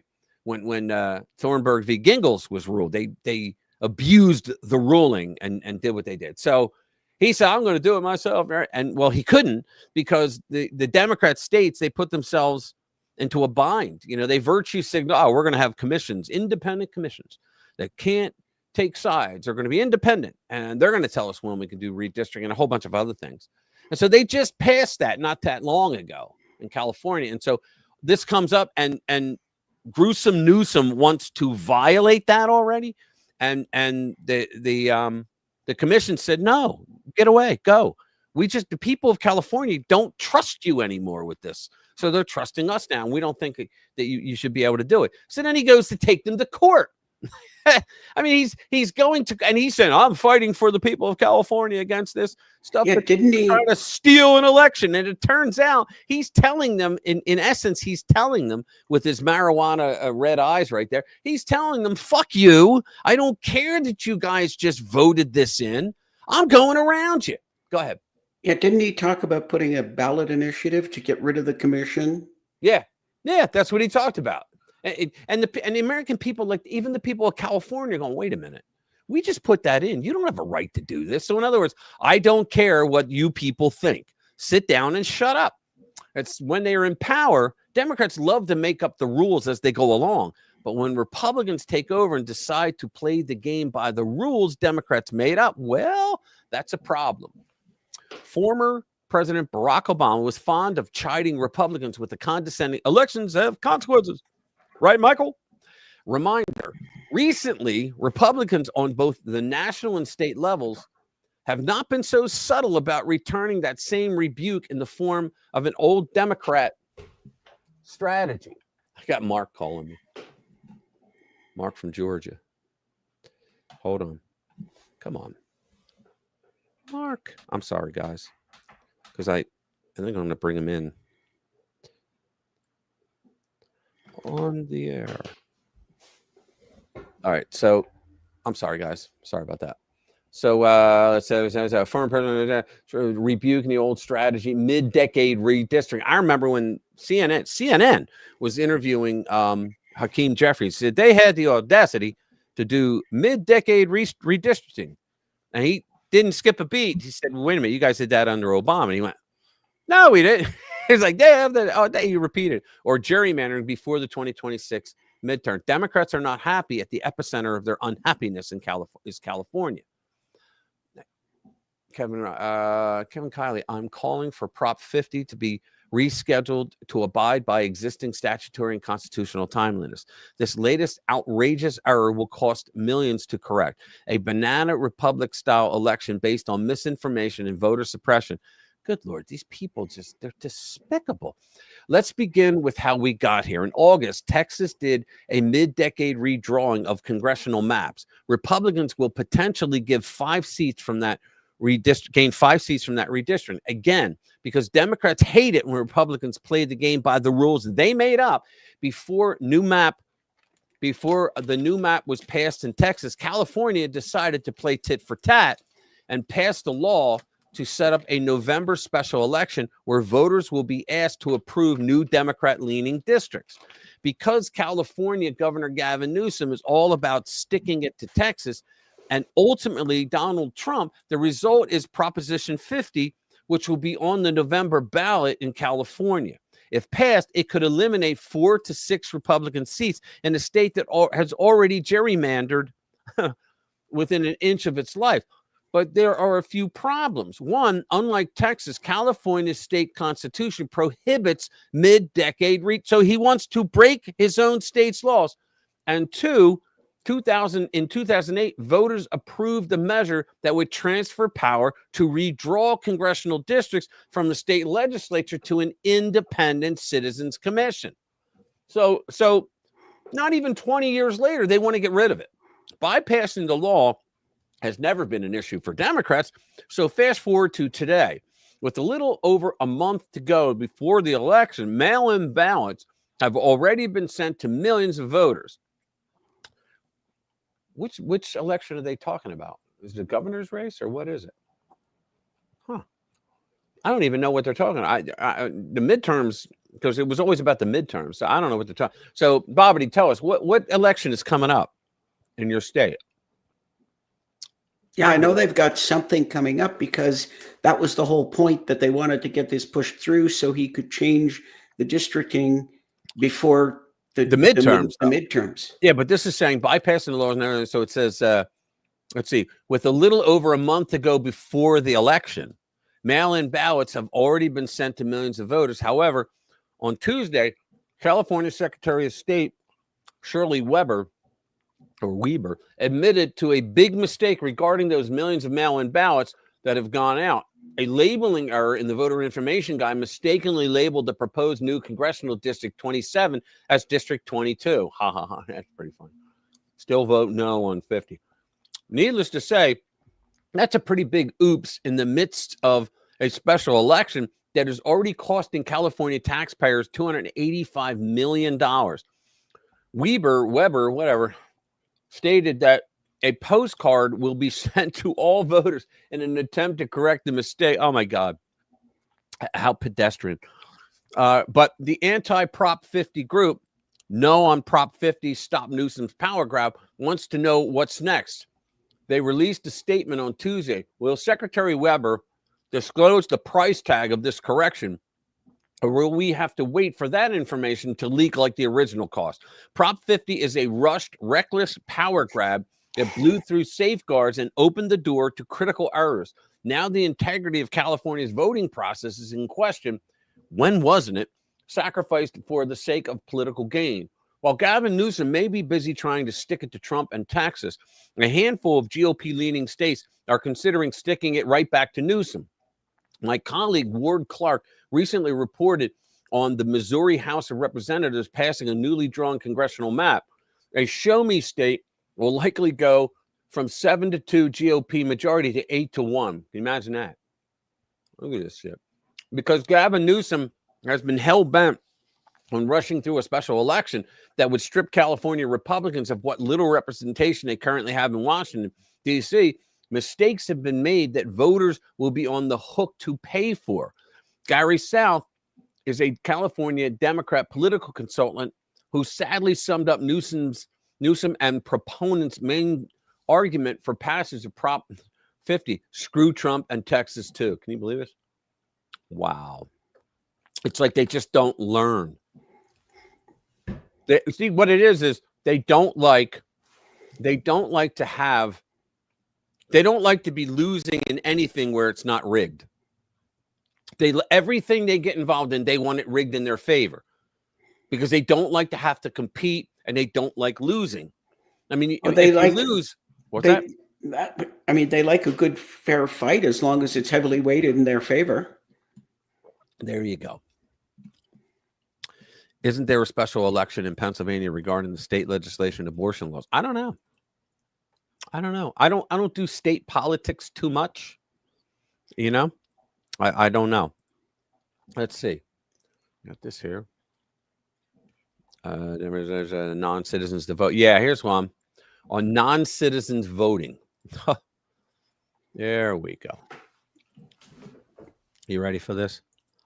Little gentlelady from New York is recognized for 5 minutes. Comer. Thank you, Mr. Speaker. Oh, I rise to ask the question, why are the Democrats so obsessed with allowing non-citizens to vote in our election? Why do they go so out of their way to dilute the voices of American citizens, the very American citizens who elected them to represent them? It is incredibly frustrating to hear that they continue to double down, triple down on giving rights to people who are not citizens of this country at taxpayer American citizen expense. Now they want them to vote.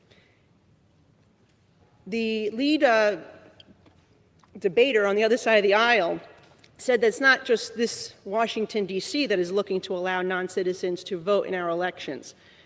20 municipalities, and guess what? They're all Democrat-run. Now, in New York City, we had the same problem, where the New York City Council passed legislation to allow non-citizens to vote in municipal elections. We had to sue to stop it, and we successfully did. Can you believe this shit? But it took not just one round. All the money and the expense and the work to stop Democrats from doing something that everybody and their mother knows is corrupt. In court, not just 2 rounds in court, 3 rounds in court, where the city council and the mayor of New York used taxpayer money to continue to fight this each and every round, despite being voted down in the New York State Supreme Court, in the New York State Court of Appeals, Appellate Court, and lastly, in the New York Court of Appeals, which, by the way, all Democrat appointees on that panel of judges. And we still won because it is illegal. It is not constitutional for non-citizens to vote in our elections. And so just like we fought this in New York City and we prevailed, we will do the same here in Washington, D.C., and make sure that they stop allowing and they don't allow non-citizens to vote in their municipal elections, because we are exercising our constitutional responsibility to protect our elections. So I urge my colleagues to continue to be strong and vote in support of this, because we know that it passed overwhelmingly with bipartisan support last year. 52 Democrats sided with Republicans. But so if it passed last year, why do they have to do it again? Because the Democrats are pulling shenanigans again. Those who continue to push for non-citizens to vote in our elections, to dilute citizenship and dilute the voice of citizens in our elections, should be ashamed of themselves, and they should think about who actually elected them to represent their interests here today and why they continue to push the contrary. See, the problem is the Democrats have lost the ability to feel shame. I swear they still think that they're untouchable and they're going to win because they're just untouchable, and whatever they say, whatever they say is going to magically become truth. Yep. And so they're just going to keep accusing Trump of and the Republicans for, for the shutdown, and they expect everybody to believe them and follow them like lemmings. Yes. Yes. And I really believe that people. the people in the actual Democrat Party believe that. Yeah. That, a lot of them do, but a lot are walking away because it's just too much. Yeah, the shit they've been doing, it's just too much. And the ones that see that go, I don't understand it. What's the problem? I don't know. Yeah. And then the ones that take it a little further than that, they say, well, the problem is that maybe we're not communicating our platform correctly. And, it basically what they're saying, you're too stupid to understand what we're actually saying. Right. And maybe we have to speak slower and with shorter words so you understand. That's how they are. Here's one. Speaking of, someone said something about Epstein. Here's one. Democrat Party is crazy, lying about Epstein. Jim Jordan. This was a couple months ago. So we're now the party of common sense. The other party is the party of crazy. And I always say, not all Democrats are crazy, but the left that controls their party is. Yeah, and you can go issue by issue. It is crazy to defund the police. It is crazy not to have a border, which was the case under Joe Biden. It is crazy to have men compete against women in sports. My favorite one. It is crazy to let a Chinese spy balloon fly clear across the country and then shoot it down. I mean, my guess is everyone in this room would have said, I know I would, I think Chris would have, I know the president would have. I'd have shot it down before it went across the country, right? Like, so you can just, they understand the president is a common sense focused individual who cares about the country and is going to do what he said. And so when he tells members of Congress, look, we may not have this bill where we want on spending reductions. I mean, we can all agree with that, but we're going to keep working on that. And 2 weeks later, here we go. First rescission package in 18 years that I can recall going through Congress. Rescission, yeah. Do you think that they were not telling the whole truth? I mean, I don't know. I do believe on lots of things the Biden administration wasn't square with the American people. I also think there could have been, who knows what the president, it's unfortunate, but President Biden, I just didn't think was up to the task. And we all sort of saw that coming. That's been an issue in and of itself. So whether they misled us or not, who knows? But I've not. Of course they did. I don't know. Wow. And he missed one. Well, he missed a whole bunch of them. But to have a sitting congressman have a girlfriend that was a documented Chinese spy. He's sharing pillow talk with a Chinese spy, and he was in charge of the Fartswell. Eric Fartswell. He was in charge of some security committee. Yeah, he was on an intelligence committee. One of the the intel committee. That's on the intelligence committee, and they wanted him off. Pelosi said there's nothing wrong. And he's sleeping with a spy. Right. And that's not even hyperbolic. Yeah. Well, they're saying that he slept with the spy, with Fang Fang. He slept with her when he was a state representative, not in Congress, but he still slept with a spy. He should never be on the intelligence committee. Okay. Bang, right bang, away. Go, bang, bang. Yeah. Right away. She loved you. First thing you ask is, okay, if his judgment is that bad, why is he in a governmental position? Number on two, the intelligence committee, right? On the intelligence committee. Number two, if he was sleeping with this woman, what did she get on him that maybe, maybe he's not actually physically sleeping with her because she was outed and had to go back to China. But what about all the rest of the Chinese that are here? Maybe he's got a different Chinese handler because they've got something on him. Well, he's such a scumbag because I watched a video where he had. Who's a scumbag? That describes so many of the Democrats. Okay, you're right. I have to nail that.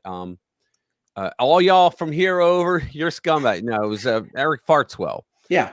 And he was at a restaurant with all his lobbyists around him, and they're making the pitches for the money and all that. And here there was a conservative influencer, a few of them, at a table next to them, and he didn't recognize them, but they recognized him. And they were listening in and recording the conversation. And he was saying to these guys, I want to F a 10. I'm sick of effing these ugly women. He's married, by the way, right? He's married, living with the woman, married, right? And he's saying, I want to F 10s from now on. So, and you're thinking, well, why? Because the lobbyists buy you hookers and women. Okay, that's what they do. All right. And so he got caught, and he's walking down the hallway when he's leaving. He's drunk at that point. And they're asking him, so, Congressman, when you said you want to F 10s, what exactly were you talking about? Do you mean women who are lined up as a 10 as opposed to like a 9 or a 5? What do you call your wife? And he stops and he goes, why are you guys doing this? And they're like, well, sir, we're just asking you questions. That's our job. And we overheard you in the restaurant. We have it all on tape, and we're going to go live with it. And then he just didn't say another word, got into the car, and they took off. What a loser. Let me see. Yuso Wong about everything. You ever see the there's a bunch of magazines. What was it? It was called Levels Magazines. And there was a Chinese guy sitting on them, thin Chinese guy, and it says Wong on so many levels. This is Wong on so many levels. It was funny as hell. Let's see. Remember his child was at the desk in the basement during the comedy. Yeah. You ever see the movie Ocean's 11? Yeah. Yeah. Good movie. One of my favorite moments in that movie is when Clooney says to, I think, to Brad Pitt that something about on the other side of this wall, there's 100-pound Chinese man. I forget the whole quote. Yeah. That scene was fine. Here, let's do this one. Turning Point USA. Turning Point USA has more than doubled its high school chapter since Charlie Kirk's assassination. So some good news in the midst of darkness. Club America is our high school brand at TPUSA. And I will never forget this, especially because of obviously what happened just a few weeks later. But we were in Aspen. We were talking with donors. And Charlie was like, we're going to get a Club America at 35,000 high schools. And I was like, Charlie, there's only 23 or 24,000 high schools. He's like, all right, fine. 23,000. Andrew Cipher, who's the VP of field, great guy, was like, could we maybe like 10,000 or whatever? Just because he's freaking out because he's like, I know how hard this is going to be. And Charlie's like, fine, all right, fine. Because Charlie was always pushing us and pushing us and pushing us more. And so within days of what happened, finding out that there's 120,000 the guy talking was Charlie's, like, his best friend. Inquiries, about 50% of which, to start new chapters, about 50%, maybe more, are high school, Club America. That's right. So tell us about that, Nick. It's been amazing. See, there are two types of high schools in this country, high schools that have Club America chapters and high schools that will soon have Club America chapters. Well said. You're one of the two. We have had 1,500 chapters that have started. So these are high school students coming together, organizing, building groups since Charlie's passing. Whoa, that's breaking news, folks. I'm probably gonna have to tweet that. Give me this clip, by the way. I want to tweet that. That's a really big. You guys are making quick work. 1,500. It's been amazing. I remember when Charlie sat right here and announced that we hit 1,000 chapters back in 2023. Something that we thought was just a monumental goal when we first launched the program in 2022. And I think he'd be really proud. See the 47 hat? I love it on the right there. To see the progress that has happened despite the tragedy. In his honor. Yeah. Looks like another 47 hat on the other side of the desk. See, people are they were scrambling to get them on high school campuses. So, and you know what's funny? Go ahead. It's funny. One of the, I don't think I ever knew this woman's name. She was some sort of basic liberal nut job, nothing. And she's out there, I don't know, a few days, no more than a week after Charlie's untimely passing. And she's clapping her hands and saying, oh, and the best thing about it is Charlie Kirk was a nobody. No, nobody's going to remember him. That's the best part about it. He didn't mean anything. He'll never be a martyr. Isn't that crazy? Well, how well did that age? Well, they just didn't understand. Yeah. How did that work out for you? How well did that age? Yeah, because I'll tell you what, they knew nothing about him, but they'll claim that he was a total racist. It's like, for the final one, I want to show you this. For the final one of the night, we're going to get into this. Because this guy just, wow.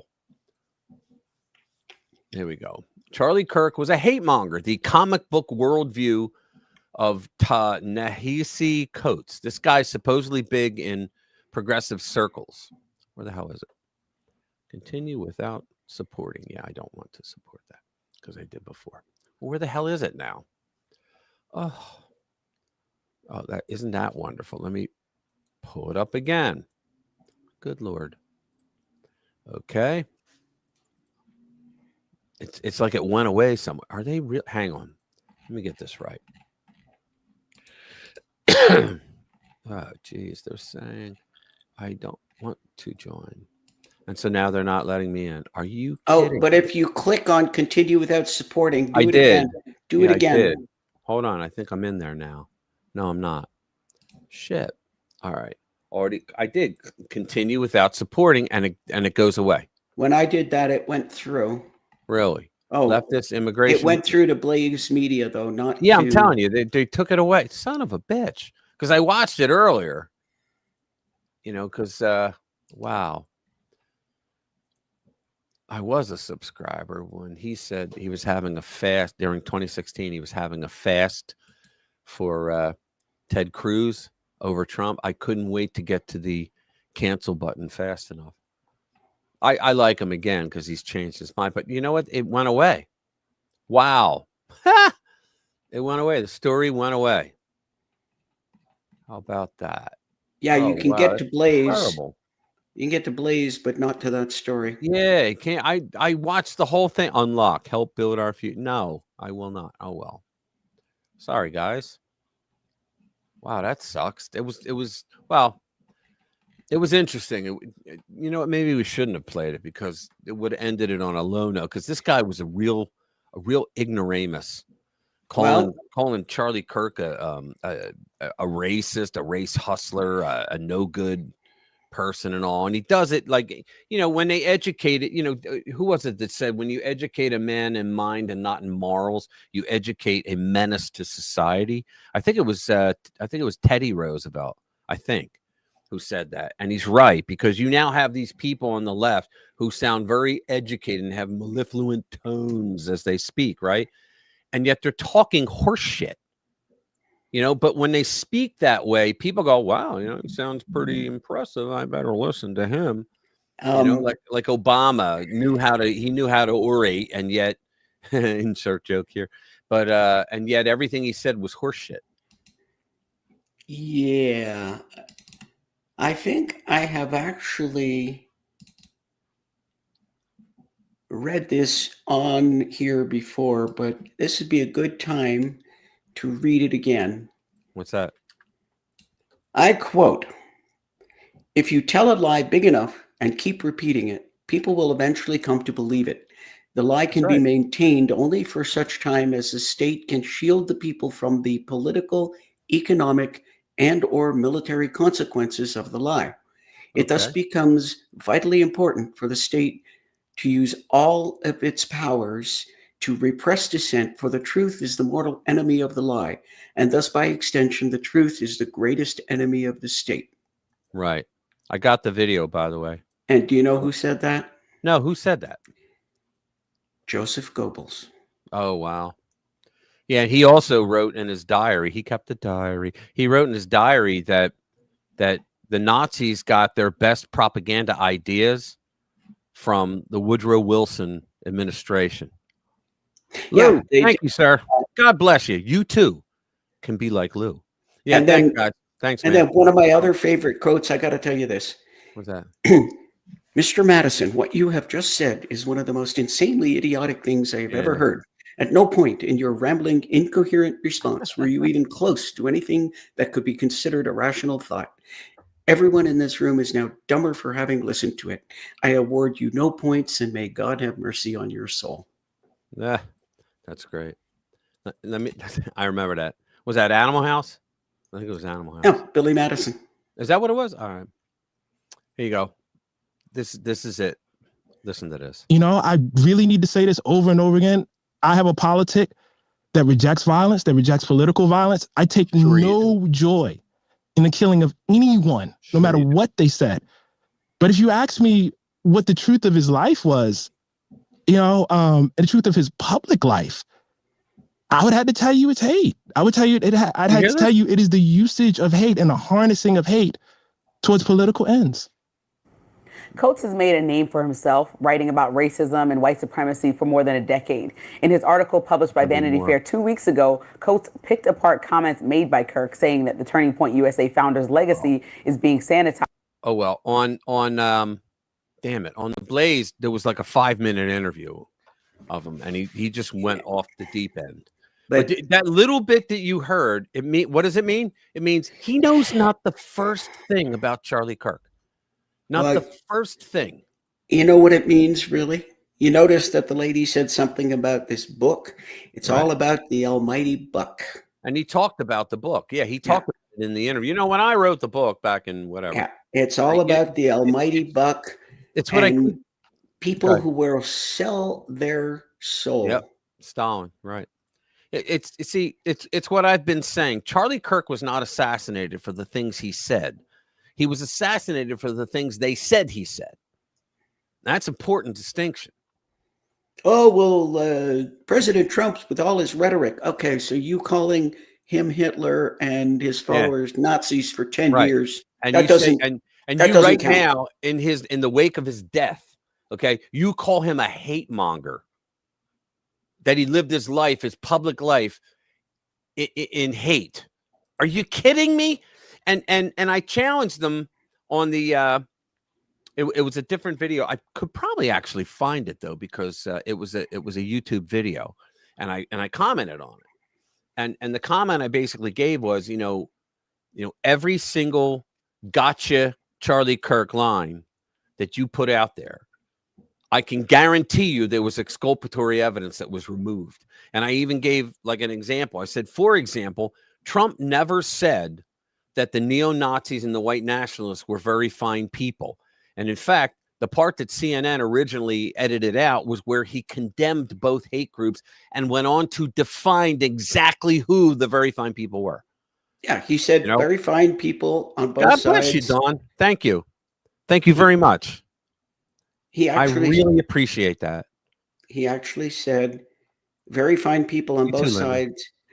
And I am not talking about the white supremacists and neo-Nazis. Yeah, he said, I'm not talking about the neo-Nazis and the white nationalists. Should be they'd be condemned totally. Condemned. Yeah, that's what he said. And then he went on and he said, look, he said, there are two different people here. There was one group that was very upset about the renaming of a park and the taking down of the statue for historical reasons, and he said within those groups, he didn't even say the whole groups. He said within those groups, there were very fine people, meaning they had legitimate, sensible reasons for being upset over it, right? And yet they did what they always do to Trump. They took out the exculpatory information, and that's why this time around he doesn't care what they say. They're going to say it anyway. Yeah, he doesn't care anymore. He doesn't go after them anymore. Like he'll still say you're fake news and all that, but yeah, he won't. On that note, Jay Rich, doesn't care. That's funny.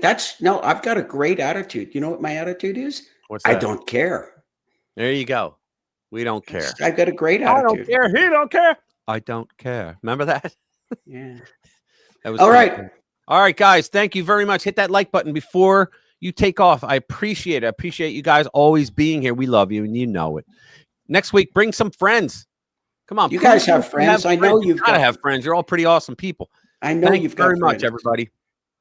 Thank you. We really appreciate it. We're out of here. Hope to see you next week. Watch the videos during the week.